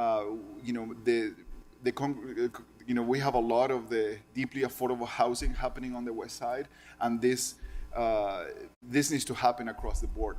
Coming from the west side, and my neighbors will say, we need this mixed income, because we cannot have this community also burning the whole burden of this issue, right? We are already dealing with a lot of challenges, for example, on the west side. And again, I'm not talking to you, I'm sort of talking to the ether here, but it's one of those issues that when I'm trying to figure out a solution that works in all the ways, I'm thinking about density. I'm thinking about more housing. And I'm not only thinking about density on the west side of Salt Lake City or the west side of the county. I'm thinking about density across in rural parts of the state. I'm thinking about in the east side of the county. I'm thinking on the north part of the county. To me, this is an issue of housing. And if we want the market to solve it, we just need to allow it to solve it. And I don't know how we can help, but personally, I'm happy to show up to whatever. And to try to be a voice and try to help, because this issue is very important to all of us. We spend a lot of time talking about this and answering emails and trying to make our neighbors shelter and unshelter, so try to solve some of these issues. It really is a lot, but we sign up for this job because we care. So I don't know if you have been told this, but you are doing the work that you may never be thanked enough. Because it's huge. So thank you. Thank you very much. And let me just say, Councilman, that because I think you strike a couple of really good points. And I'm just going to go back to your comment about the shelters that are at functional capacity. Not functional zero, functional capacity. And yeah, it's the way they've been almost since they've opened. And if you don't have the people moving on from those shelters, we're going to have to create more shelter. It's up to us. We either got to have the housing or we got to have the shelter. If we expect to get those who are unsheltered in a housing situation, it's either shelter, we'd rather have them in housing. Housing isn't happening fast enough, which forces us to look at more shelter. I'd rather us focusing on housing, but I'm afraid, as you mentioned, we may need to be looking at more just temporary shelter. Unfortunately, people are going to be there for a long time. and shouldn't be our design. But that's a reality I think that we have to face. And about what cities can do, it's not just Salt Lake City, it's all cities. Anything that you can do to reduce the cost of housing and increase the supply of housing is going to help this problem. Those are key elements. And let me just give you one more experience, and that is this. We created about 350 beds for winter overflow last year in Salt Lake County. Additional shelter beds. Between April 15th and May 1st, those people were let back out into an unsheltered condition. Sheltered to unsheltered. I was in a meeting with the business community here about a month ago and mentioned that, and everybody's going, yeah, we felt it. We felt more people coming back out on the street, and it was significant. My response to that was, look what getting people into a sheltered situation and housing situation does. Gets people in a more stable situation. They have a place to sleep, a place to function. It's so much better on the community as a whole when people have a place to go.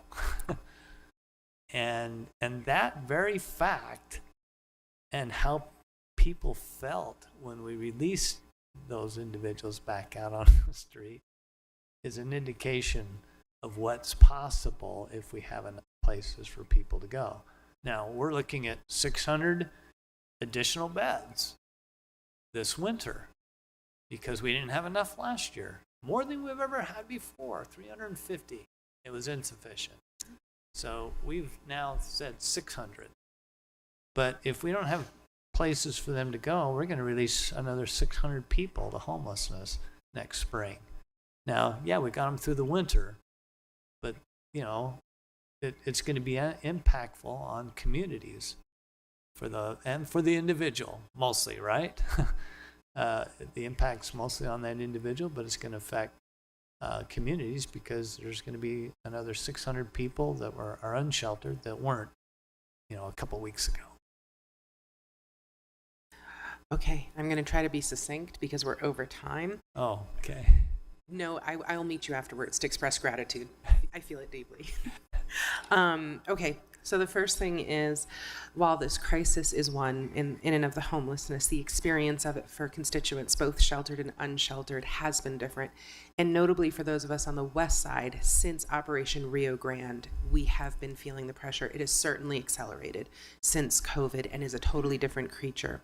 So my first thing isn't really even a question. It's just an urging to remember that those who have been camping on our river trails, our neighbors on the west side, have compassion fatigue, and this need for us to find a path is being subsidized by the patients, the health, the sanity of our neighbors, both sheltered and unsheltered.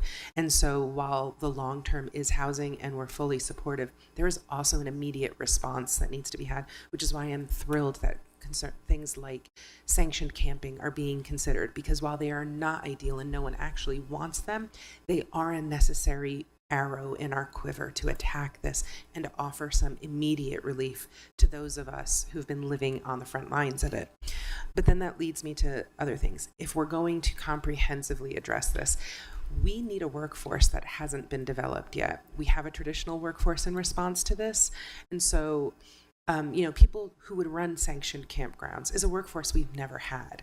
So I do have questions about how that workforce is being developed, how we can support in that development.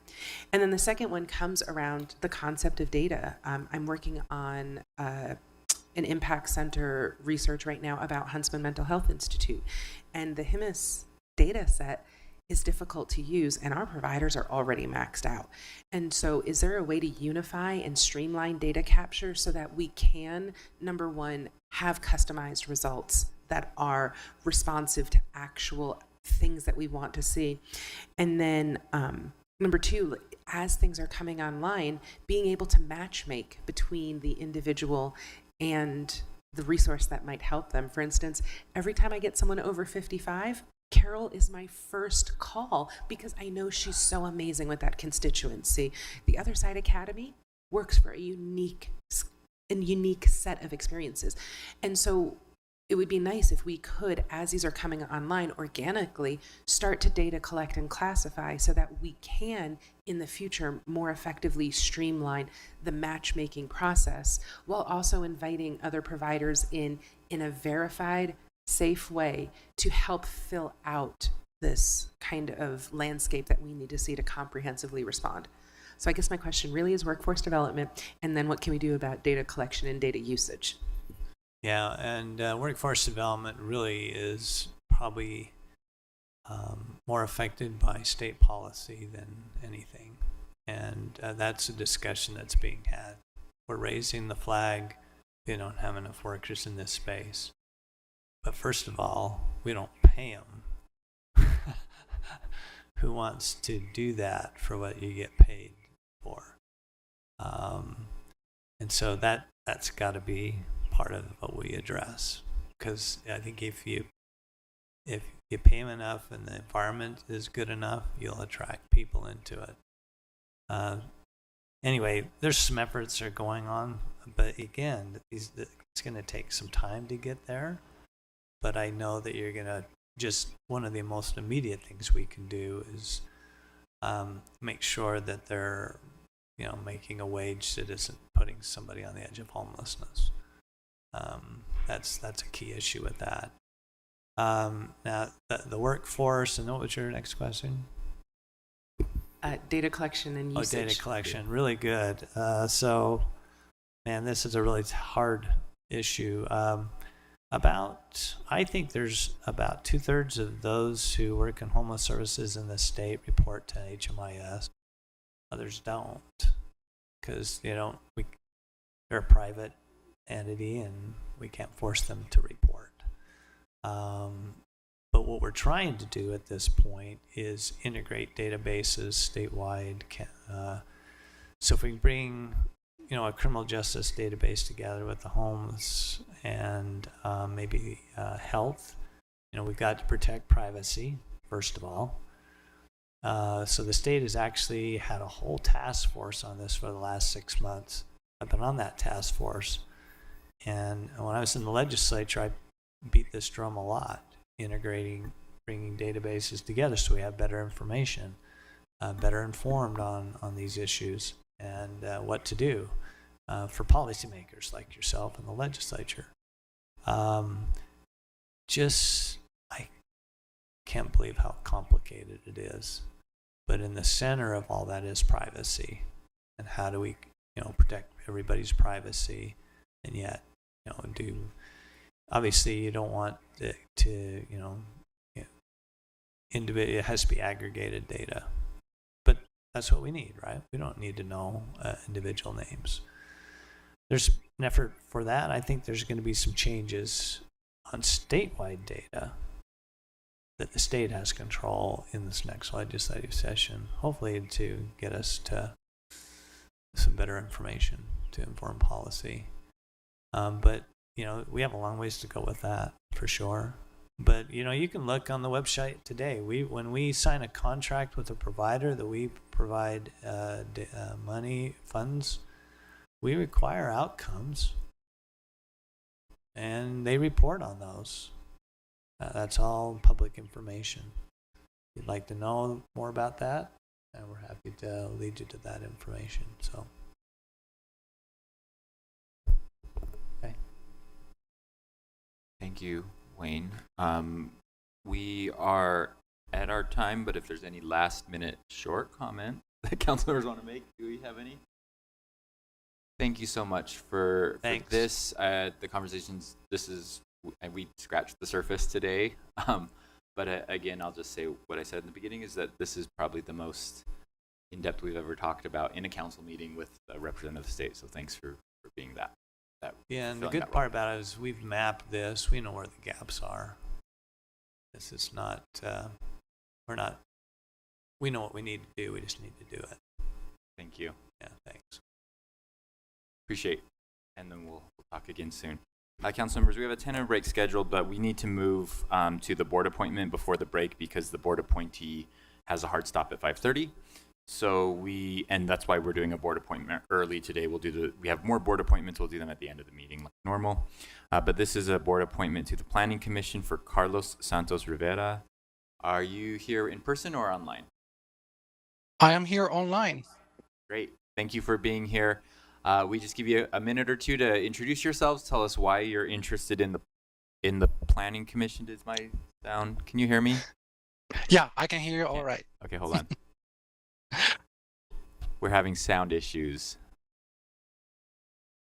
Maybe we can't hear anything. Maybe you can hear things, but Yeah, I can hear you all right. Let me know if you can hear me back. but we can't hear you. So hold on one moment while we fix this. Otherwise, everything you say will be pointless for us.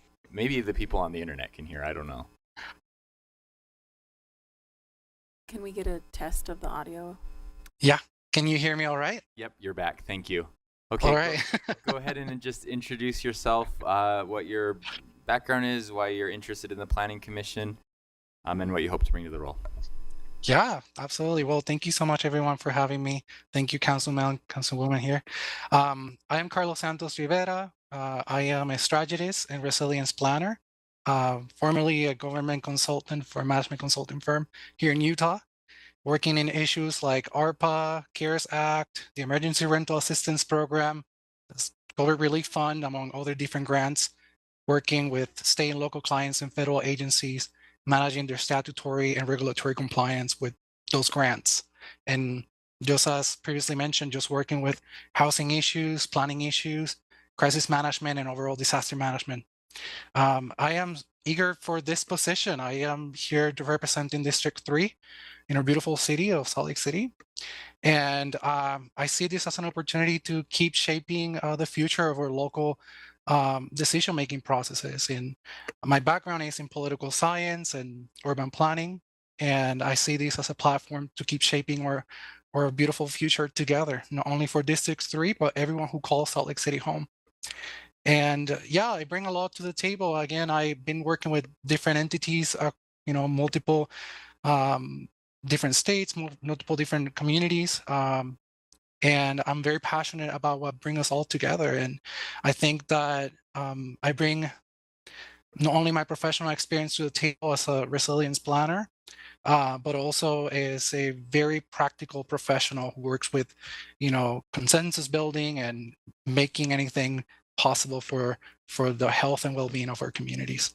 And it's a pleasure to meet you all virtually. Thank you, Carlos. Appreciate that, and appreciate your the expertise you're bringing. Council members, any questions or comments? No, I just want to say, bienvenido, Carlos. Also, I love the word practical. Thank you. And practical planner, even better. So welcome. I'm excited that you're coming and working with us. Thanks. Muchas gracias. I appreciate that. Thank you. Thank you. Appreciate your time, and I know you have a appointment here in a few minutes, so we'll let you get going. Alrighty. Thank you so much. You're going to be on the consent agenda tonight for action. You don't need to attend. There will be no additional time for you that you'll need to speak, but that you'll be we'll make this official tonight. Thank you, Sounds Carlos. Good. Thanks for representing District 3. Thank you so much. I appreciate the opportunity. Okay. Looking forward to it. Bye-bye. Bye. And councilors, let's take our break. I think we can do the scheduled 15 minutes, and we'll come back at 5:35. We're running about 15 minutes behind schedule, so come back 15 minutes. 5:35.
Council members, we are back from break. Our next item is listed as agenda item number 6, and it's a rezone and master plan amendment at approximately 1435 State Street. And we have Brian Fulmer from council staff to give us an introduction, and then Aaron Barlow from the planning staff. And I see Wade Mills here as well. Before we get started, I just want to disclose I do not have any involvement in this project, but I am working on a project with the same applicant, but it's not this one. And I've spoken with legal counsel, and I don't have to recuse, so I'm staying. Go ahead, Brian. Thank you, Mr. Chair. This is a proposal to amend the zoning map and future land use map for the properties at 1433, 1435 South State Street, 1433 South Edison Street, and 121 East Cleveland Avenue from their current CC or corridor commercial and R1 5000 single-family residential zoning designations to FBUN2 or form-based urban neighborhood zoning. In addition, the proposal calls for amending the Central Community Master Plan future land use map from the current medium mixed use and low density residential designations to high mixed use. The petitioner's stated objective is to consolidate the parcels and construct a mixed use development consisting of commercial spaces and apartments. I'll turn it over to Aaron. There we go. Good evening, and thank you for taking the time to look at this. Let's go on to the next slide. So here's the maps of what the request is specifically. You can see the area in red, and part of the property, or most of the property, is within the CC district and the medium residential mixed use land use designation, and then there is a single family house that is part of this proposal. Next slide. Along with this proposal is request to allow 65-foot height at this location. You may remember the property that has the coachman on it that was amended in a similar way to allow for the 65-foot height at that location. So there are two ordinances with this proposal, one for the rezone and one for the text amendment, which is really just a footnote. Can I ask for a clarification on this? Because I thought when we did the downtown building heights and street activation, we changed. Isn't the normal height in FBUN2 now 55? It is 50 feet in height for the normal. Is the normal. And then I thought that when we did it, we took out that 65-foot extra height table or list or whatever. Isn't there? It is in the footnote of the ordinance. Okay. Thanks. And so it was moved to a footnote. That's what happened. Okay, so this would be added to that footnote then? Correct. Like every time we do that, we actually have to amend the text of the ordinance. Yeah. That works? Okay. That's complicated. Okay. It's a blast. Next slide, please. Just another shot of the location. There are 4 properties included with this proposal. 1435 State's the property facing State Street, but then also facing Edison Street. 1433 is a unvacated alley. 1420 Edison is a small property that contains a bike shop, and 121 East Cleveland is the single family home. Next slide. Did you say a vacated or an unvacated alley? Unconsolidated alley. Vacated, unconsolidated alley. Vacated but not consolidated. Okay, Sorry, thanks. yes, that's correct. All right, we'll go through these photos real quick. Just present them. Can move through at a reasonable pace to get an idea of the context. These photos were also in the staff report.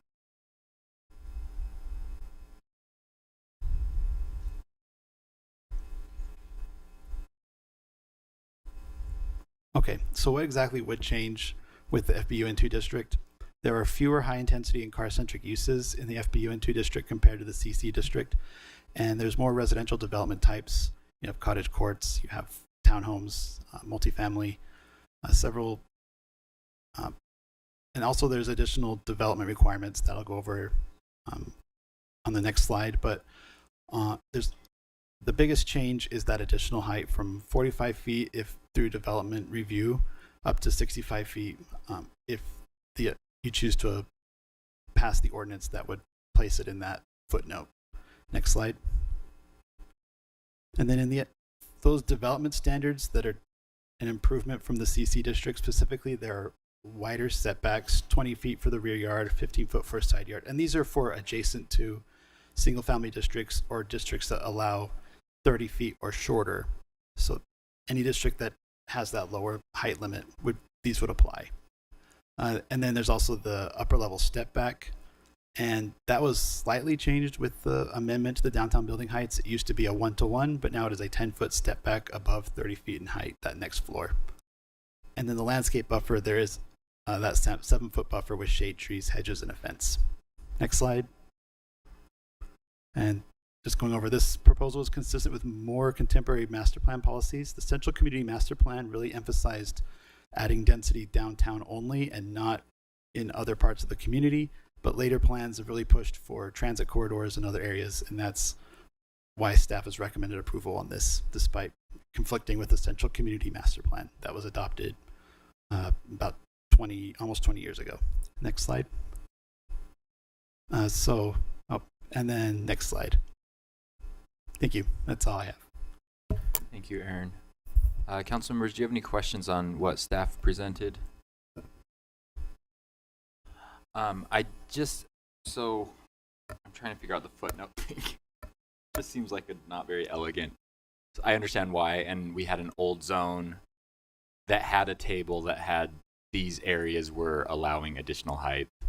We also expanded that by giving coachmans that when they asked for their rezone. So sort of a situation that I guess is just going to, I mean, I guess I get it. What I'm trying to say is it feels like not the most clean and elegant thing to do, and I hopefully as we're going through and revamping our zones, we can find things that have the benefits of the form-based urban neighborhood 2 zone, because there are a lot of benefits. They require street activation. There's design review and all these things that as me as a urban design nerd but as we do that, but it does have a little bit lower height than some other zones that would accomplish those things. So maybe as we're looking at consolidating, we can look at that footnote and see if it's easier to just change those footnotes to a different thing or a different zoning designation. But I get why we're doing that for now. Council members, any other questions? Okay, it's our policy to give the applicant some time to speak, and I believe that we have the architect that will present on that. And council policy is that applicant has 5 minutes to speak, and if you have slides, looks like you do. Great. Yeah, good evening, introduce all. yourself for the record. Yeah, my name is Simon Rusinski. I'm a project manager with Designs of Tomorrow Architecture who's working on this project. So I'll just give you guys a very brief kind of overview of where we're at with the project and what we're aspiring to do. Next slide, please. So this is, the developer's not here tonight, but this is kind of their overview. It's Colmena Group. They have sort of a vested interest in a lot of the corridor areas of Salt Lake City. And so they have this property and they're looking to kind of reinvigorate, add some more energy to the neighborhood. Next slide, please. And as I mentioned, this is the architecture team. I myself am the project manager on it. We actually also have an office right off State Street, not too far to the north. So we also have a vested interest in the neighborhood and kind of seeing some of these master plans come to fruition. Next slide. So brief overview map, 1435 South State. It's a little bit south of the 13th and State Street intersection. Jump to the next slide and we'll talk a little bit about transit. It is on a 15-minute corridor for State Street for UTA buses, and the blue, red, and green lines are at the Ballpark Track Station, about half-mile walk away, roughly. So in the grand scheme of things, it's actually a relatively transit-rich neighborhood. Next slide. So the current zoning map, as Aaron mentioned, it's a mix of mostly commercial corridor with a little bit of R1 5000 in there. And some of the limitations on that current zone are lower heights and densities than are preferred in recently approved master plans. It goes against the 2005 master plan, but like Aaron mentioned, that's a little bit out of date just in terms of where it's proposing density. Other limitations included a lower sense of enclosure ratio, which is building height to street width. As we all probably know, State Street is very wide. So shorter buildings on State Street don't lend themselves to creating an urban and walkable environment. There's no open space requirements. There's also no requirements for transitioning between a low density residential zone, which there will still be a little bit in the southeast corner of that block, and medium and high density residential uses. And then with the CC zone as well, there's that allowability for auto-centric and industrial uses that tend to be detrimental to urban corridors that we're trying to develop like this. Next slide, please. A couple photos of current property conditions. There are some existing retail tenants on site, but I think actually the majority of the site is vacant. Palmetto, I know, has had some issues with lease up of these buildings, and there are just a lot of open parking areas. There's a big loading dock in the middle of the site, so it's not, even though there are some tenants on site, it's not super, just not a very friendly environment. Next slide, please.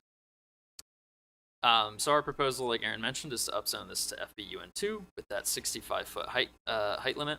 And some of the benefits of the proposed rezone, just some language out of the code. Obviously, we're creating people-oriented places with an emphasis on mixed-use developments, which I'll touch on briefly in a couple slides.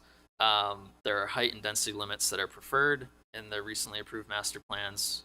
The increased height allows for a better sense of enclosure ratio on State Street.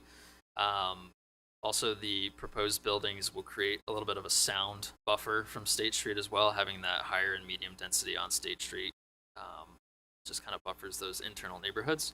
There are more stringent setback, step back, and landscape requirements for the FBUN2 zone than the CC zone, which will just allow for a nicer transition between that existing residential housing and the proposed development. There are also open space requirements, which are always beneficial. Auto-centric and industrial uses are not allowed in the FBUN2 zone. Well, I shouldn't say all of them, but most of them are not allowed. And there's additional design standards that will just better comply with the adopted master plans. Next slide, please. So here's our proposed site plan for the time being. Jump to the next slide and we should see our level 1 plan. So we're proposing the creation of 3 separate retail spaces. As I mentioned, there are some retail tenants on site. The developer is looking to retain those tenants, and we're hoping, if they accept, to kind of work with them and massage these spaces as need be, to kind of provide something that they need moving forward into the future. Next slide. So this is a proposed rendering from the southwest corner of the site. This is State Street running across the site. We've got Cleveland Ave off on the right side of the image there, just to kind of give you a feel for the overall massing of the building. Next slide, please. There'll be a couple of these. So this is from the northwest corner. So as you're going down State Street to the south, this is what you would see. Next slide. And then the southeast corner where there are some of those existing residential homes. And this is showing the proposed setback, step back, and landscape requirements, which the project will be in full compliance with. Slide. And that is just kind of a 3D aerial rendering of the proposed project as well, to give you an idea of scale and massing. If anybody has any questions. Thank you, Happy to answer. Simon. Can we go back to, Scott, can we go back to the slide that had limitations of the current zone? First of all, thank you for preparing this and presenting. I actually think I want to just highlight what you said here because I think it's very important. The current CC zone actually is, I've said this on the record before, is not the right zone for State Street. It allows a lot of things that are auto-centric, industrial, and that are really detrimental to the life on state vision and the things that we as a city and me as the council member that represents this area would really like to see State Street develop into. So just thank you for being so clear and precise about why the current zoning, what the current zoning does and some of the problems with it. And then I think the companion slide to this was a few forward where it said some of the advantages of the FBUN2 zone. So thank you for presenting it in that way. I think that's really clear. I'd love a copy of this so that as I explain to my constituents about this request, that's a really easy, succinct way to explain it. But council members, other questions you have for the applicant? Right, Councilmember Wharton. I do, but I'm looking something up, so I would like to go next. Okay, Councilmember Pui. I mean, it's not necessarily a question. I was in a different job. I sublet one of these units, so I know the state of them. So I'm glad to see them go. But let me say this: the piece that I really care about is I'm encouraged to see mixed use facing State Street. And to me, that is key part of this project. If this plan, if your plans change and then you axe that, that's a big problem to me. And we need the housing. We're gonna need, I love that, there's high density housing in this, but we need the retail, especially on State Street. It has to happen. Okay, I'll turn your comment into a question. On the mixed use, do you have currently an idea of what square footage of mixed use and like how deep that goes into the building from the street? Wait, sorry. In terms of how much? What is the commercial component of the proposed project? Like square footage? Is there? Yeah, like how big? Like what can we expect? What can the community expect to see in terms of? Yeah, can we jump back to that floor plan?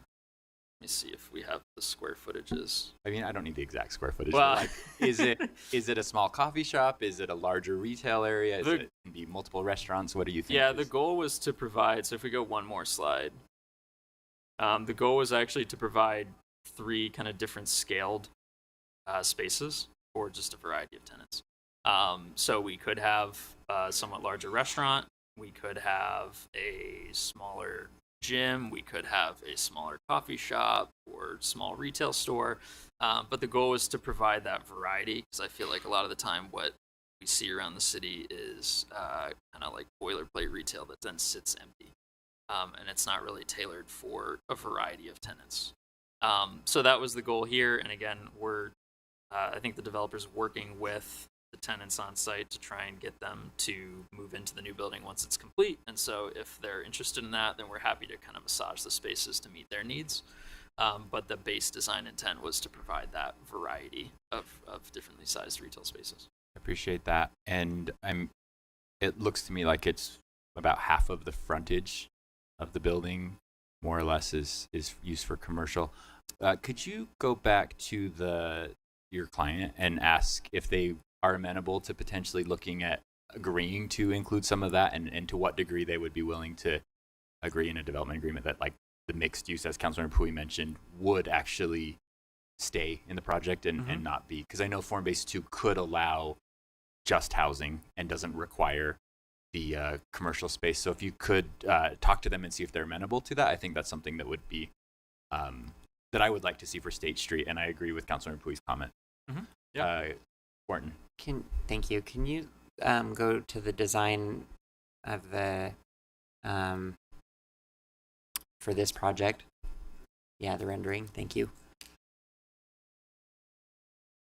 The rendering, Scott, the 3D view. Yeah. And how is this like pretty much done? No. Okay. No. This is a preliminary design, essentially to help us get through the rezone, to show kind of the intent. Again, just scale and massing at this time. Got it. Well, I want to be clear because council members don't get to pick the paint, as we say. We don't get to design the buildings. That's your job.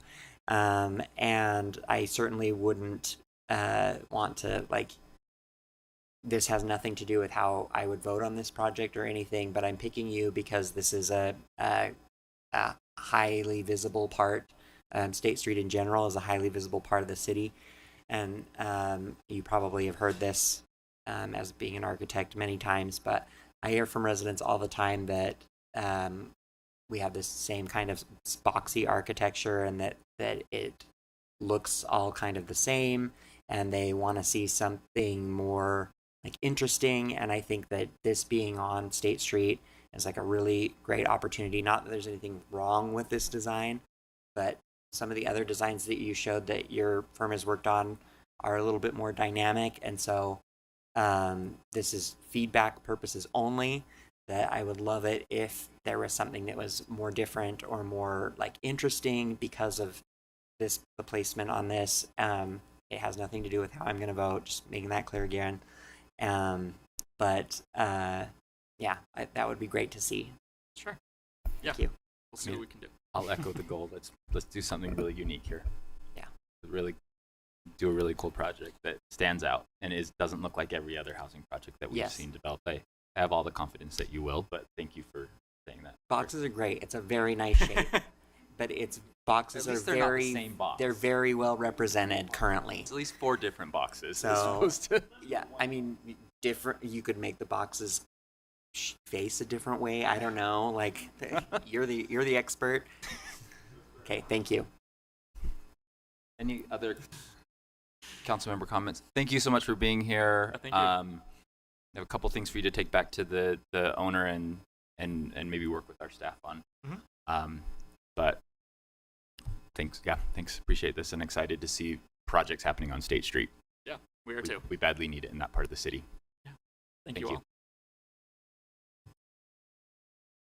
Oh, okay. So we are now transitioning to item number 7, which is a follow-up discussion on budget amendment number 1. We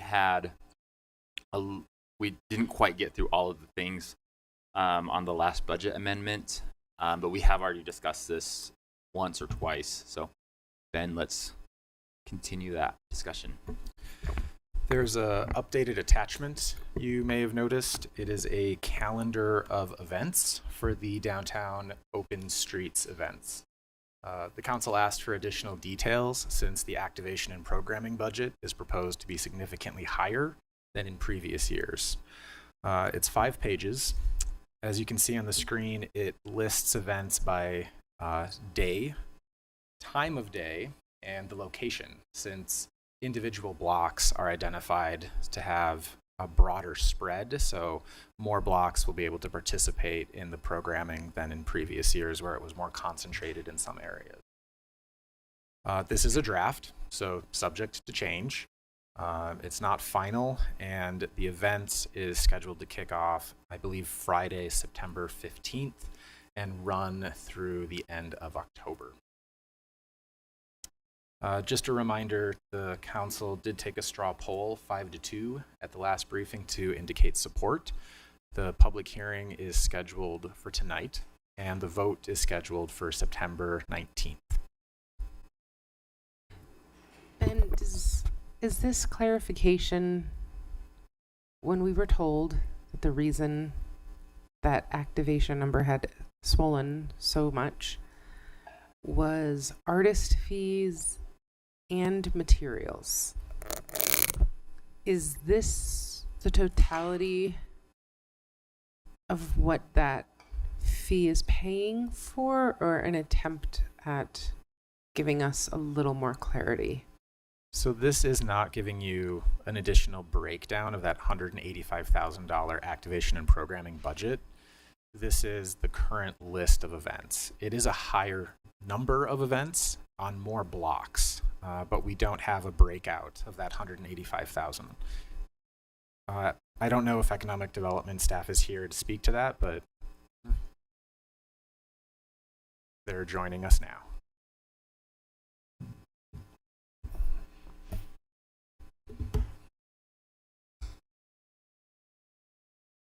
So I think the question is there a breakout available for the $185,000? And is it correct to say that The draft schedule of events is a higher number of events, and not just in total, but on every block. Yes, so the budget that we reviewed at our previous meeting did not list out each event and each activation that we were doing within the event. So we provided a list of all the activations that'll be provided under that $185,000 number.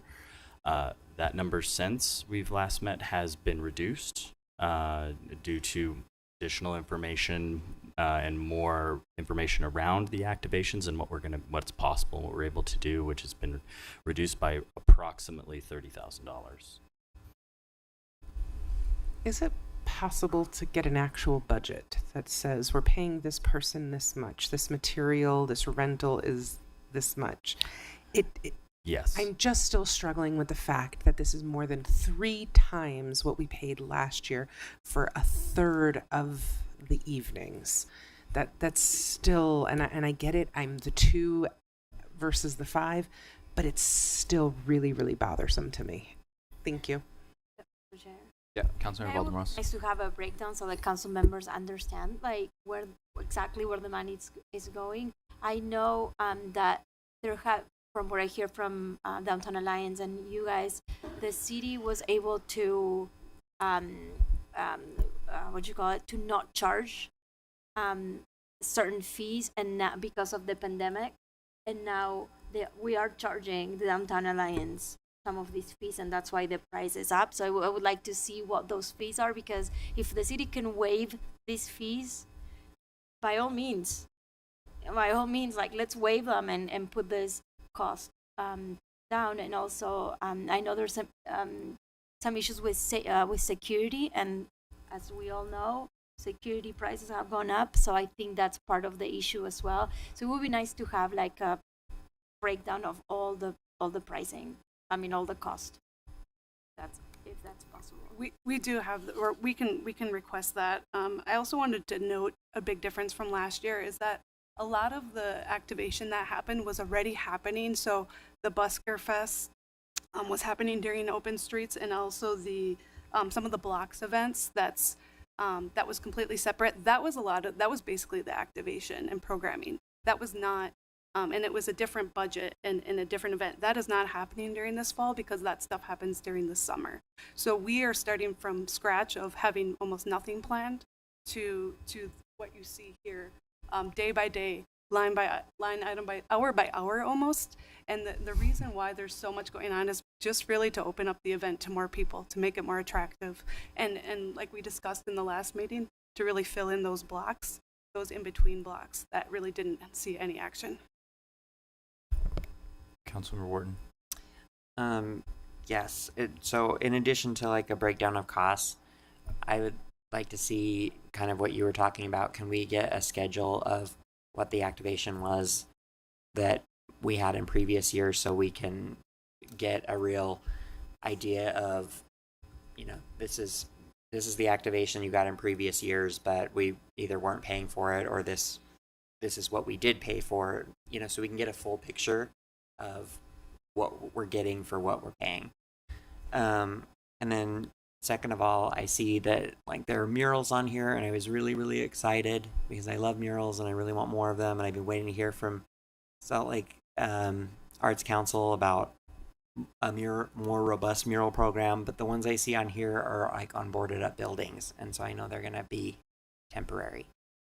Well, and I guess they all kind of are, but I would like them to be more permanent. And so I hope that, I know we can't do that maybe today in this budget, but there are lots of walls on these blocks.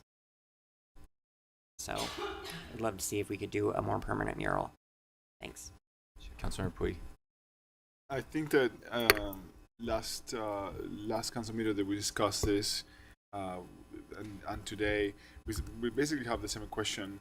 As having a better understanding of the numbers will be very useful, and I know that you can get us that information. But to me, it doesn't really change on this case the outcome. I really want this to happen, and I want us to understand a little better what we're getting for this money, but also trying to find out what, maybe a recap at the end of this to find out what we got from this. I know that what ultimately I dream with, and many of us dream with, is having this to be a pedestrian street that it's active by itself, that is attracting people by itself, and that we don't necessarily have to have performers be the attraction, by the businesses. But I'm encouraged to see some of this. I was looking at this list of things and it seems fun. I think I can see people coming to those.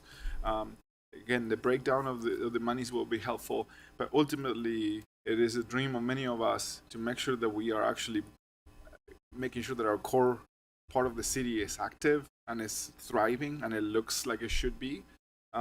If we let the downtown Main Street die, I worried about what we saw in Miami, where I remember being on a scooter in Miami running around, and these main areas of Miami, the downtown historic core, all boarded out, closed out, dead, and that really, we don't want that to happen. So I ultimately, I think all of us agree with that, dream. So, but yes, the numbers will help us a lot. Thank you. Mr. Chair. Councilor Dugan. And I have to apologize to the other council members, but I got an email from the Downtown Alliance on Friday, and I just realized that this was on the schedule, but I did get some numbers from them. And they said... I just forwarded it to the council, so Okay. it's in your inboxes. They had 30,000 Main Street visitors each open streets weekend. This is from 2022. Last year they had 503,000 Main Street visitors during the 15 weeks. And they estimated it at $45 per visitor. So that equated to 22 million estimate on visitor spending for those 15 weeks. So 30,000 per weekend. So 30,000 per weekend times, we have 8 weekends or something like that nature this time. So do the math in your head. So those are the numbers from the Downtown Alliance. We can see that, but giving us some idea. I appreciate this conversation. I know I was one of the 2 votes that said no to the activation money. I'm not going to try and change anyone's mind. And I appreciate that you're doing all this hard work. I want you to keep going. Make these things the best events they possibly can be this year.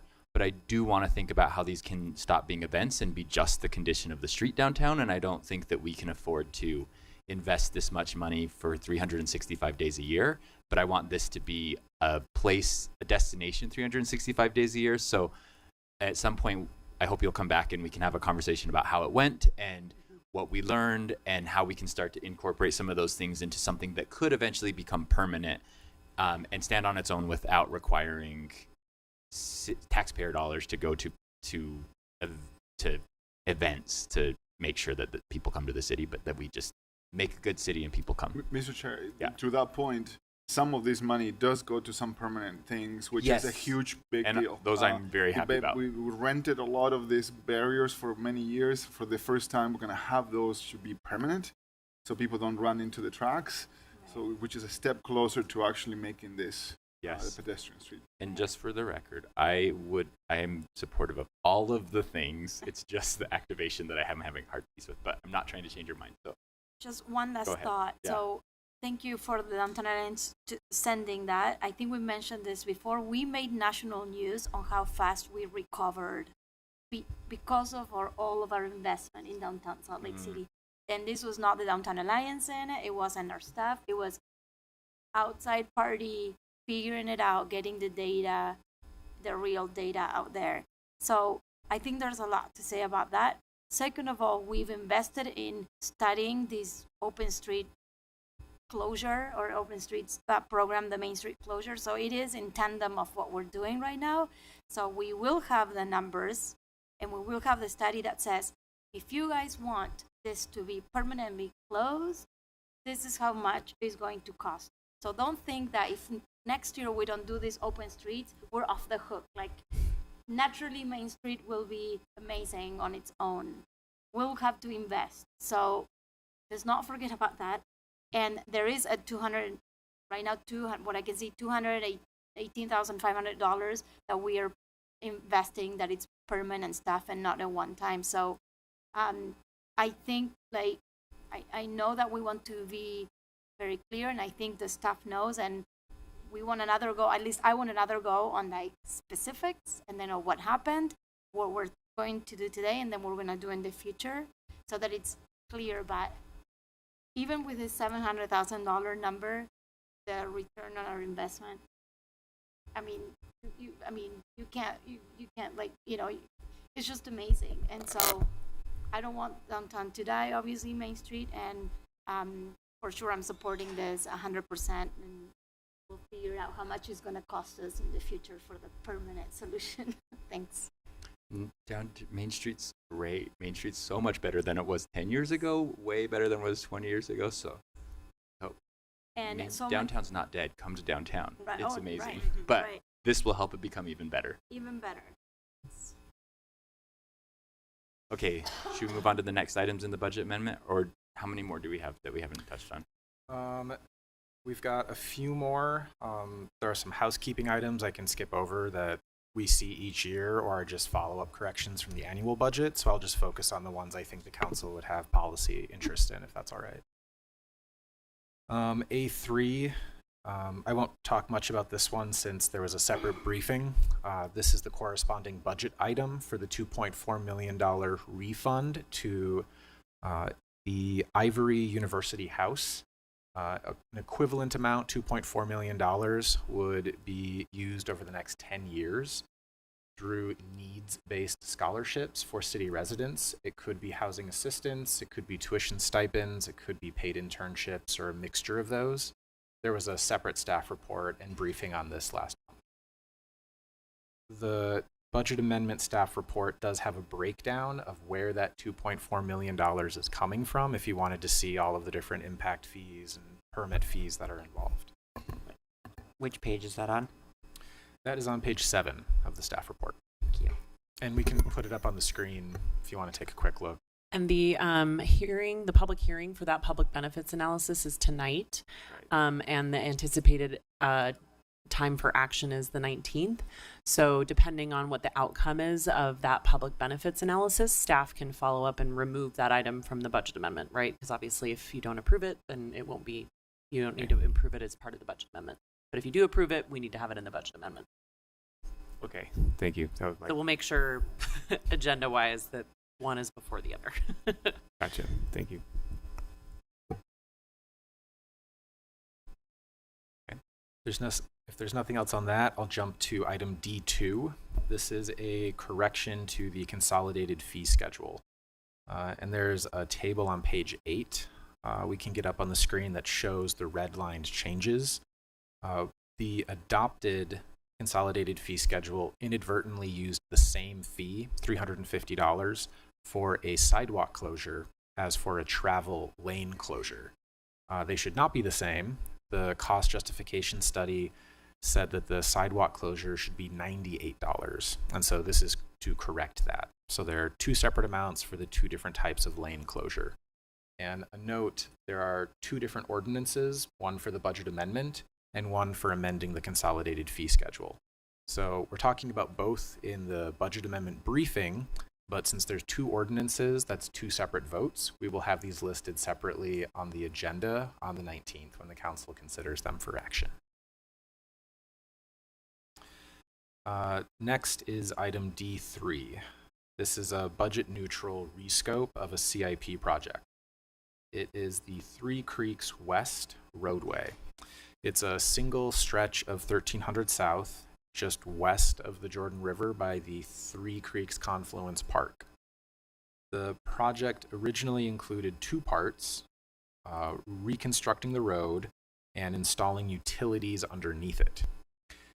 After the council originally funded it, the engineers came back and told us that the utility costs were not fully reflected in the estimate, and there wasn't enough funding for the whole project.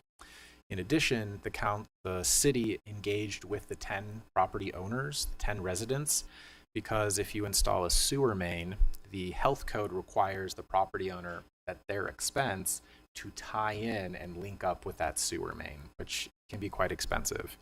So the city asked, do you support this? Are you aware of the costs? Here's additional information. And there was not unanimous support from the 10 residential properties. So the request today is to rescope the full amount to be used only on reconstructing the road. And this would be a full reconstruction sidewalk to sidewalk. It's also next to the Jordan River and the Jordan River Trail, so there are some additional considerations building next to a river. If the council approved the rescope, the design would be finalized this winter and construction would begin next year. D4, this is a request to reallocate $1.5 million from the streets reconstruction bond and moving it from 1700 East reconstruction to 2100 South reconstruction. The funding would be used for some expanded scope elements, in particular additional traffic calming on 2100 South. This would be a delay in reconstructing 1700 East, and reasons to support that are coordinating other projects. So Public Utilities is planning a potential storm drain upgrade, so they would need to excavate the street for that. There's a possibility that Highland High School would be rebuilt. That is currently uncertain, but if it does happen, it would likely have impacts to the road. And there are also elements of 2100 South without this funding that wouldn't have any funding and would be removed from the project. So for all those reasons, engineering is recommending transferring the $1.5 million to 2100 South reconstruction. There would be future requests to the council for 1700 East reconstruction when those other projects can be coordinated. We have a table, it's just a little bit down on the page, showing all of the funding sources. 2100 South is almost $15 million right now. This is one of the largest reconstruction projects in the city. And there are likely to be additional requests coming to the council in a future budget opening to increase this funding amount, probably from transportation impact fees. As the total cost of the project goes up, impact fees are a percentage of the total. So a higher total means you can spend more impact fees on the project. This item would increase the total, and we'd come back later to tell you exactly how much could be used in impact fees. And a note, this doesn't include public utilities costs. So the $14.8 million is just the general fund in CIP. It's not including what's below the ground that you can't see. And we do have a project webpage that is being updated regularly since we frequently get comments about this upcoming project. It's 2100southslc.org. And then the last item I'll talk about, Mr. Chair, is D5. The city was notified that we are expecting to receive $21.6 million from the federal government as a grant to rebuild 3 bridges over the Jordan River. This is part of the bipartisan infrastructure law that was passed about 2 years ago. It created a bridge formula program that guarantees a minimum amount of funding to state departments of transportation. Each state department of transportation then selects which individual projects would receive the funding, and UDOT has selected these bridges over the Jordan River: 650 North, 200 South, and 500 South. UDOT would be the lead for administering this federal funding, designing the bridges, and constructing it. When they're completed, those bridges are transferred to the city, so the city will own the bridge and be responsible for its maintenance going forward. The council did fund, in previous years of CIP, a total of $6.3 million to rehabilitate these bridges. We learned from subsequent inspections that there had been some damage from the March 2020 earthquake to some of the bridges, and they had continued to deteriorate to the point where rehabilitating them was no longer recommended by the structural engineer, but a full rebuild. So the request today is to rescope that $6.3 million to be available for reconstructing all 3 of the bridges and as local matching funds to the $21 million coming from the federal government. One note that some of the funding would be needed to relocate public utilities. Private utilities are relocated at no cost to the city, which is a requirement of the franchise agreement between the private utility provider and the city. One of the policy questions is if the council would like to ask the administration to estimate those costs and see if there could be public utilities dollars either in existing budgets or in future budget requests to cover some of those costs. Other policy questions, if the council is interested, would be what amenities these bridge rebuilds could bring, such as bike lanes, widening the bridges, public art, lighting, etc. And if there's any concerns about minimizing east-west travel, since rebuilding the bridges all at once could be a significant disruption to the neighborhoods, but it could also potentially be a cost savings for doing the projects in tandem. Can I ask? Can I ask for just make sure I'm understanding this correctly? We in our fiscal year budget, or when we did CIP, I guess we had $6.34 million set aside for these 3 bridges, and that theoretically would have paid for a certain amount of that construction. But we now have a grant from the federal government. So some of that $6.3 million that we've already set aside for this project needs to be used as matching funds. Correct. But there's approximately $5.4 million sort of that we don't know exactly what we're supposed to do with. We know some of it could be transferred to public utilities to help them relocate those utilities. What is can we say yes, rescope that $975,000 to be the matching grant so we can get the federal funds, but come back to us with more information about that 5.3 because it's a large number, and if we can use some of that for other projects in CIP, and this one, if we can accomplish this project for less, it would be great to recapture that for other projects. But so I don't want to just say, well, we put this in there, we don't need it now, but keep it in the project and put gold dust in the concrete or something. I don't want to don't necessarily want to just spend it on that project because we had already allocated to the project. I want to spend it on that project if it's needed. So I think we have some engineering. One of the things to keep in mind, the $21.8 million that was the grant from the Federal Bipartisan Infrastructure Act, that will go to fund these bridges. As part of that, we are required to relocate any utilities that may be needed. As part of the coordination with UDOT in planning for this $21.8 million that we received, we will be required on our cost to relocate those public utilities. We were asked to give a dollar amount for that. And the dollar amount that was given was $4.2 million for all 3 bridges.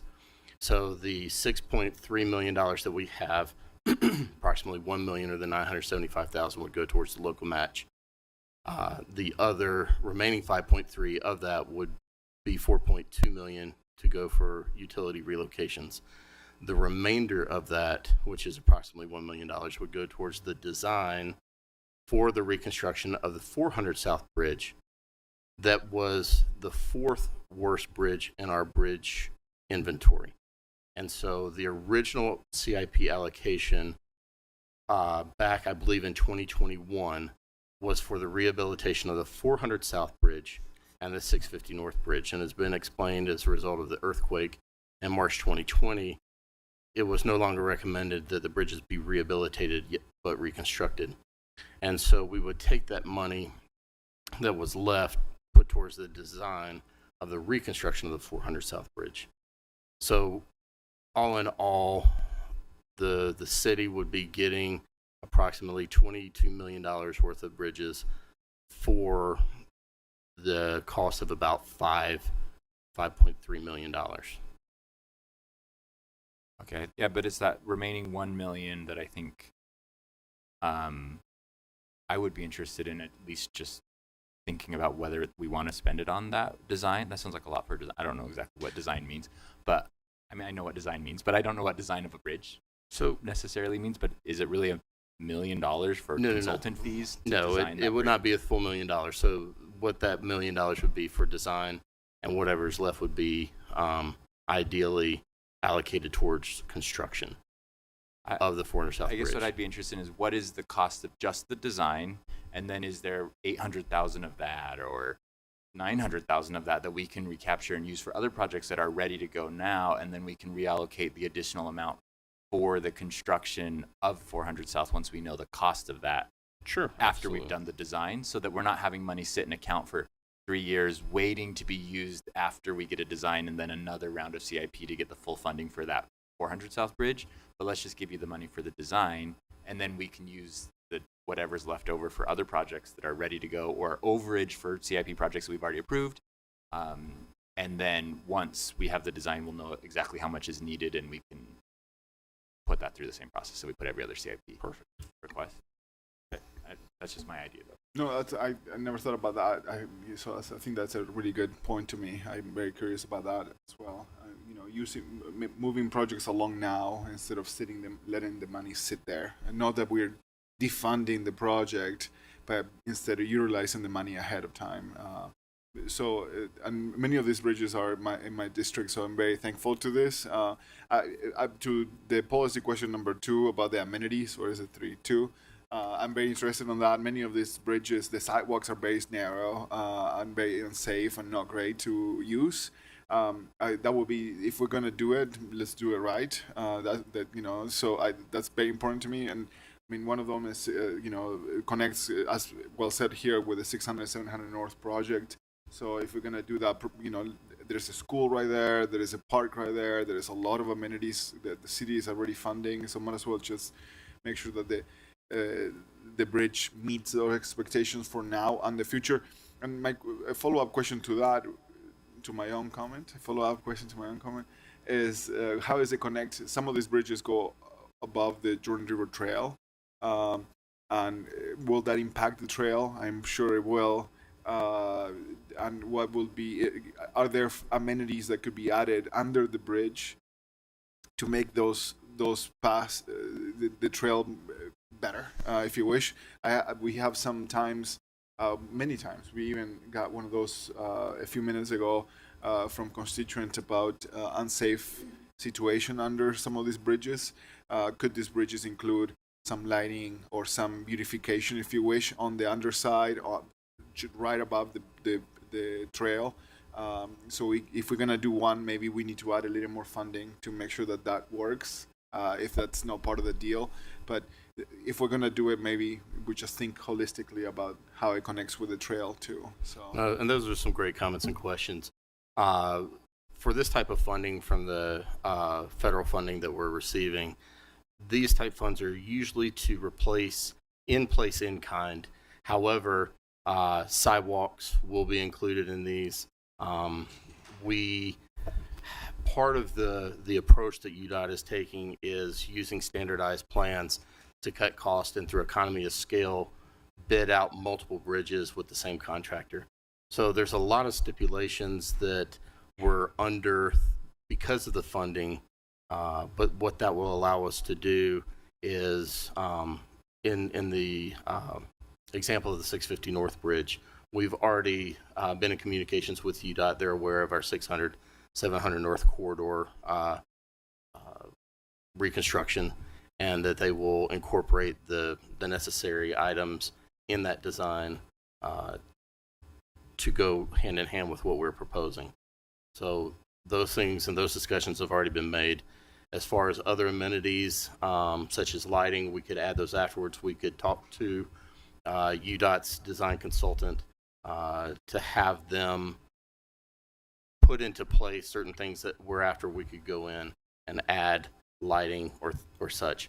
But most of those things that are lighting can be added after a bridge, and because of weight, you don't really have to account for heavy loads for lighting and things. So they're pretty easy to add on afterwards if we so chose. But one of the things that we're very sensitive to with this federal funding is that because of the conditions of the bridges and that money basically being free money, us being accommodating to UDOT and their designers with the utility relocations puts us at the top of the list. Otherwise, we could potentially lose the funding and it go to some other municipality that has similar needs. We've been That's very the fortunate 4.2-ish million that you said was estimated that we need for the utility. for the utility Okay. relocation. I'm supportive of that. I think it's that remaining part. Sure. If you can get me a good number for what actually design will cost for the 400 South Bridge, that might be fine. But whatever's over and above that, I would like to either put in CIP fund balance or somewhere else that we can just like go back to and say, is this where we need it? Or is there somewhere else that we need it and we can fund this after design's done in a year? Perfect. So, and we can get you those estimates. all right, I think, is that the last item you have, Ben? Okay, we should move on to board appointments so that we can let those people that are waiting go and that we have a little bit of time for break before formal. So we are making 3 more board appointments to interviews today. The first is a board appointment to the Planning Commission for Turner Bitten. The second is a board appointment to the Library Board for Soraya Toronto.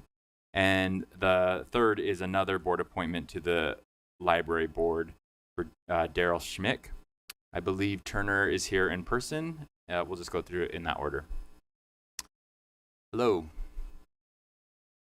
So just take a minute or two and introduce yourself, why you're interested in giving free labor to the city and why this board, and what you hope to bring to the position. Yeah. So my name is Turner Bitten. I'm a resident of District 2. I live in Glendale.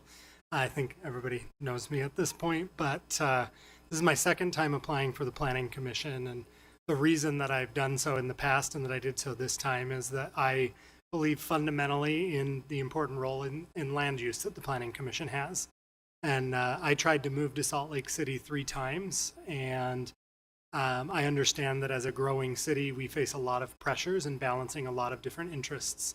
And I have kind of a guiding commitment that we should be making opportunity for more folks to live in the city and take advantage of everything that living here means. I'm originally from Ogden, and yeah, just a deep commitment to the city. Thank you, Turner. Council members, questions for the applicant? Do have, you said why would you want him to give free work to the city? I think Turner is very much known for doing a lot of free work for everybody. So thank you for applying. And I believe the Planning Commission gets a stipend, so it's not free anymore. Okay, you're right. When I was on the Planning Commission, it was free Of course work. you will fact check. Wow, Pretty sure minimum it's still wage. is essentially free work, but Thank you. it certainly isn't true compensation for a professional's time. But thank you for your willingness to serve. You're going to be on our consent agenda tonight for official appointment. You don't need to attend that, but that's when it'll become official. All right.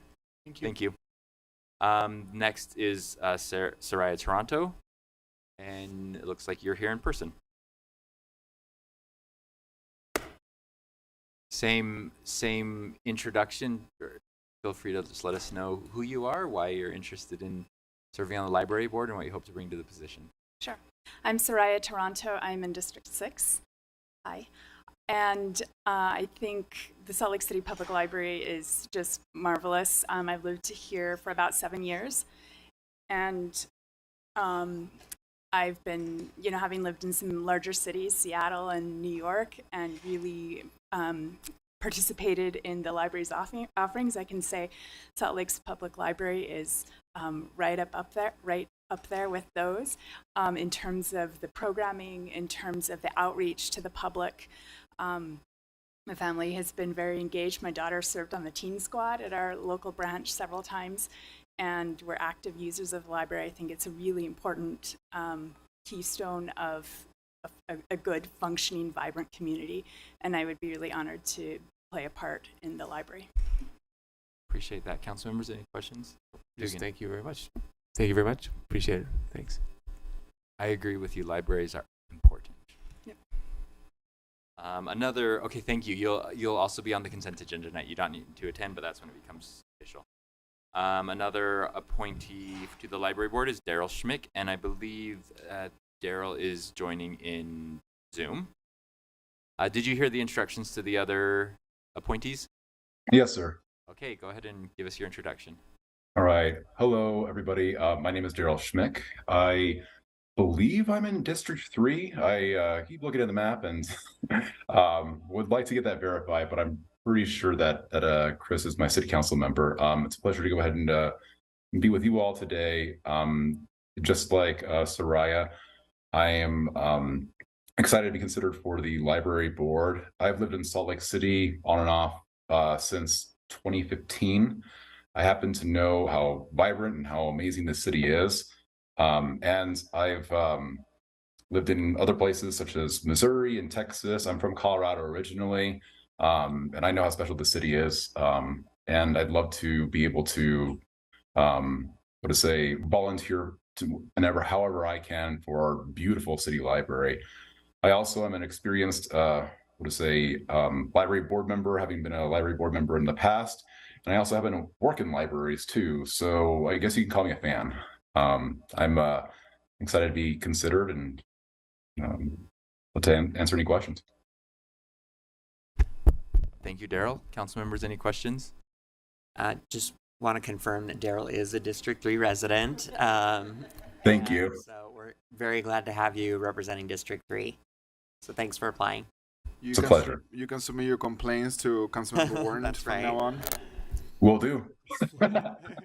Thank you for being willing to serve our city and our library board, on our library board. Again, you'll be confirmed on tonight's consent agenda, but you do not need to attend that meeting.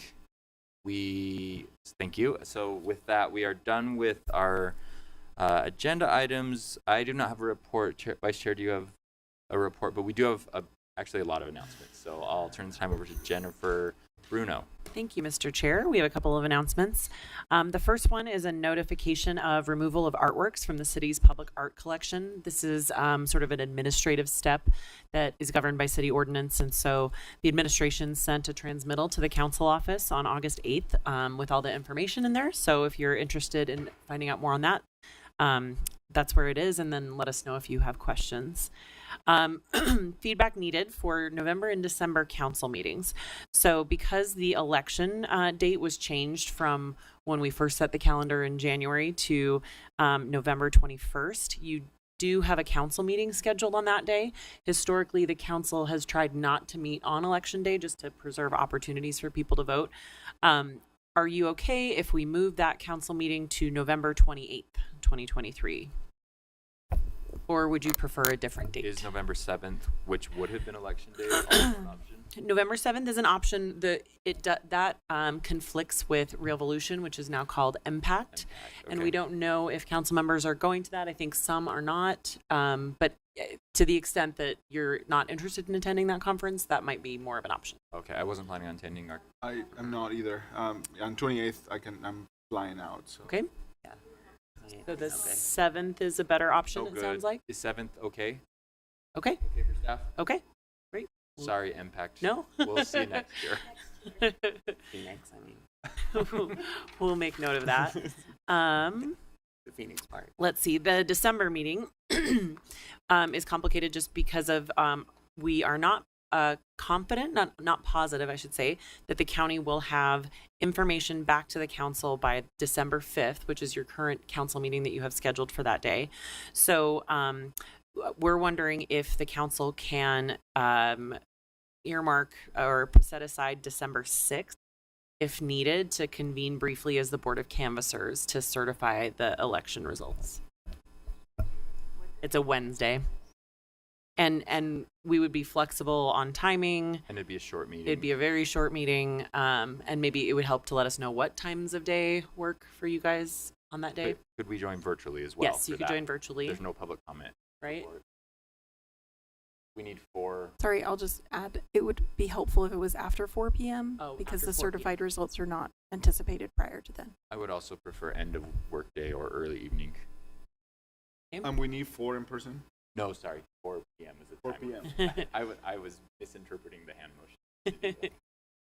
I have a community council meeting that night, so with enough time to get Start to at that 7. at 6. Okay. 6.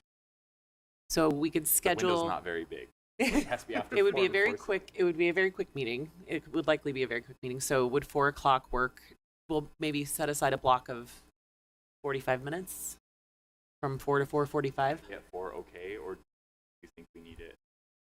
Jennifer did this very well. We've asked the county to see if we can get numbers prior to that time, and we haven't received a response. It's primary day in their office, so we're working to get a response. So is 4 o'clock acceptable? Yep, we're going to make it work. Okay. So we'll set aside 4 o'clock if you guys could mentally have that in your calendar. We'll send out an appointment for 4 o'clock to 4:45. The last announcement is the Citizens Compensation Advisory Committee. The council has several seats that the council, unlike other boards, that the council appoints directly to the CCAC to advise on HR matters in the city. Typically, the person has human resources expertise or labor related expertise.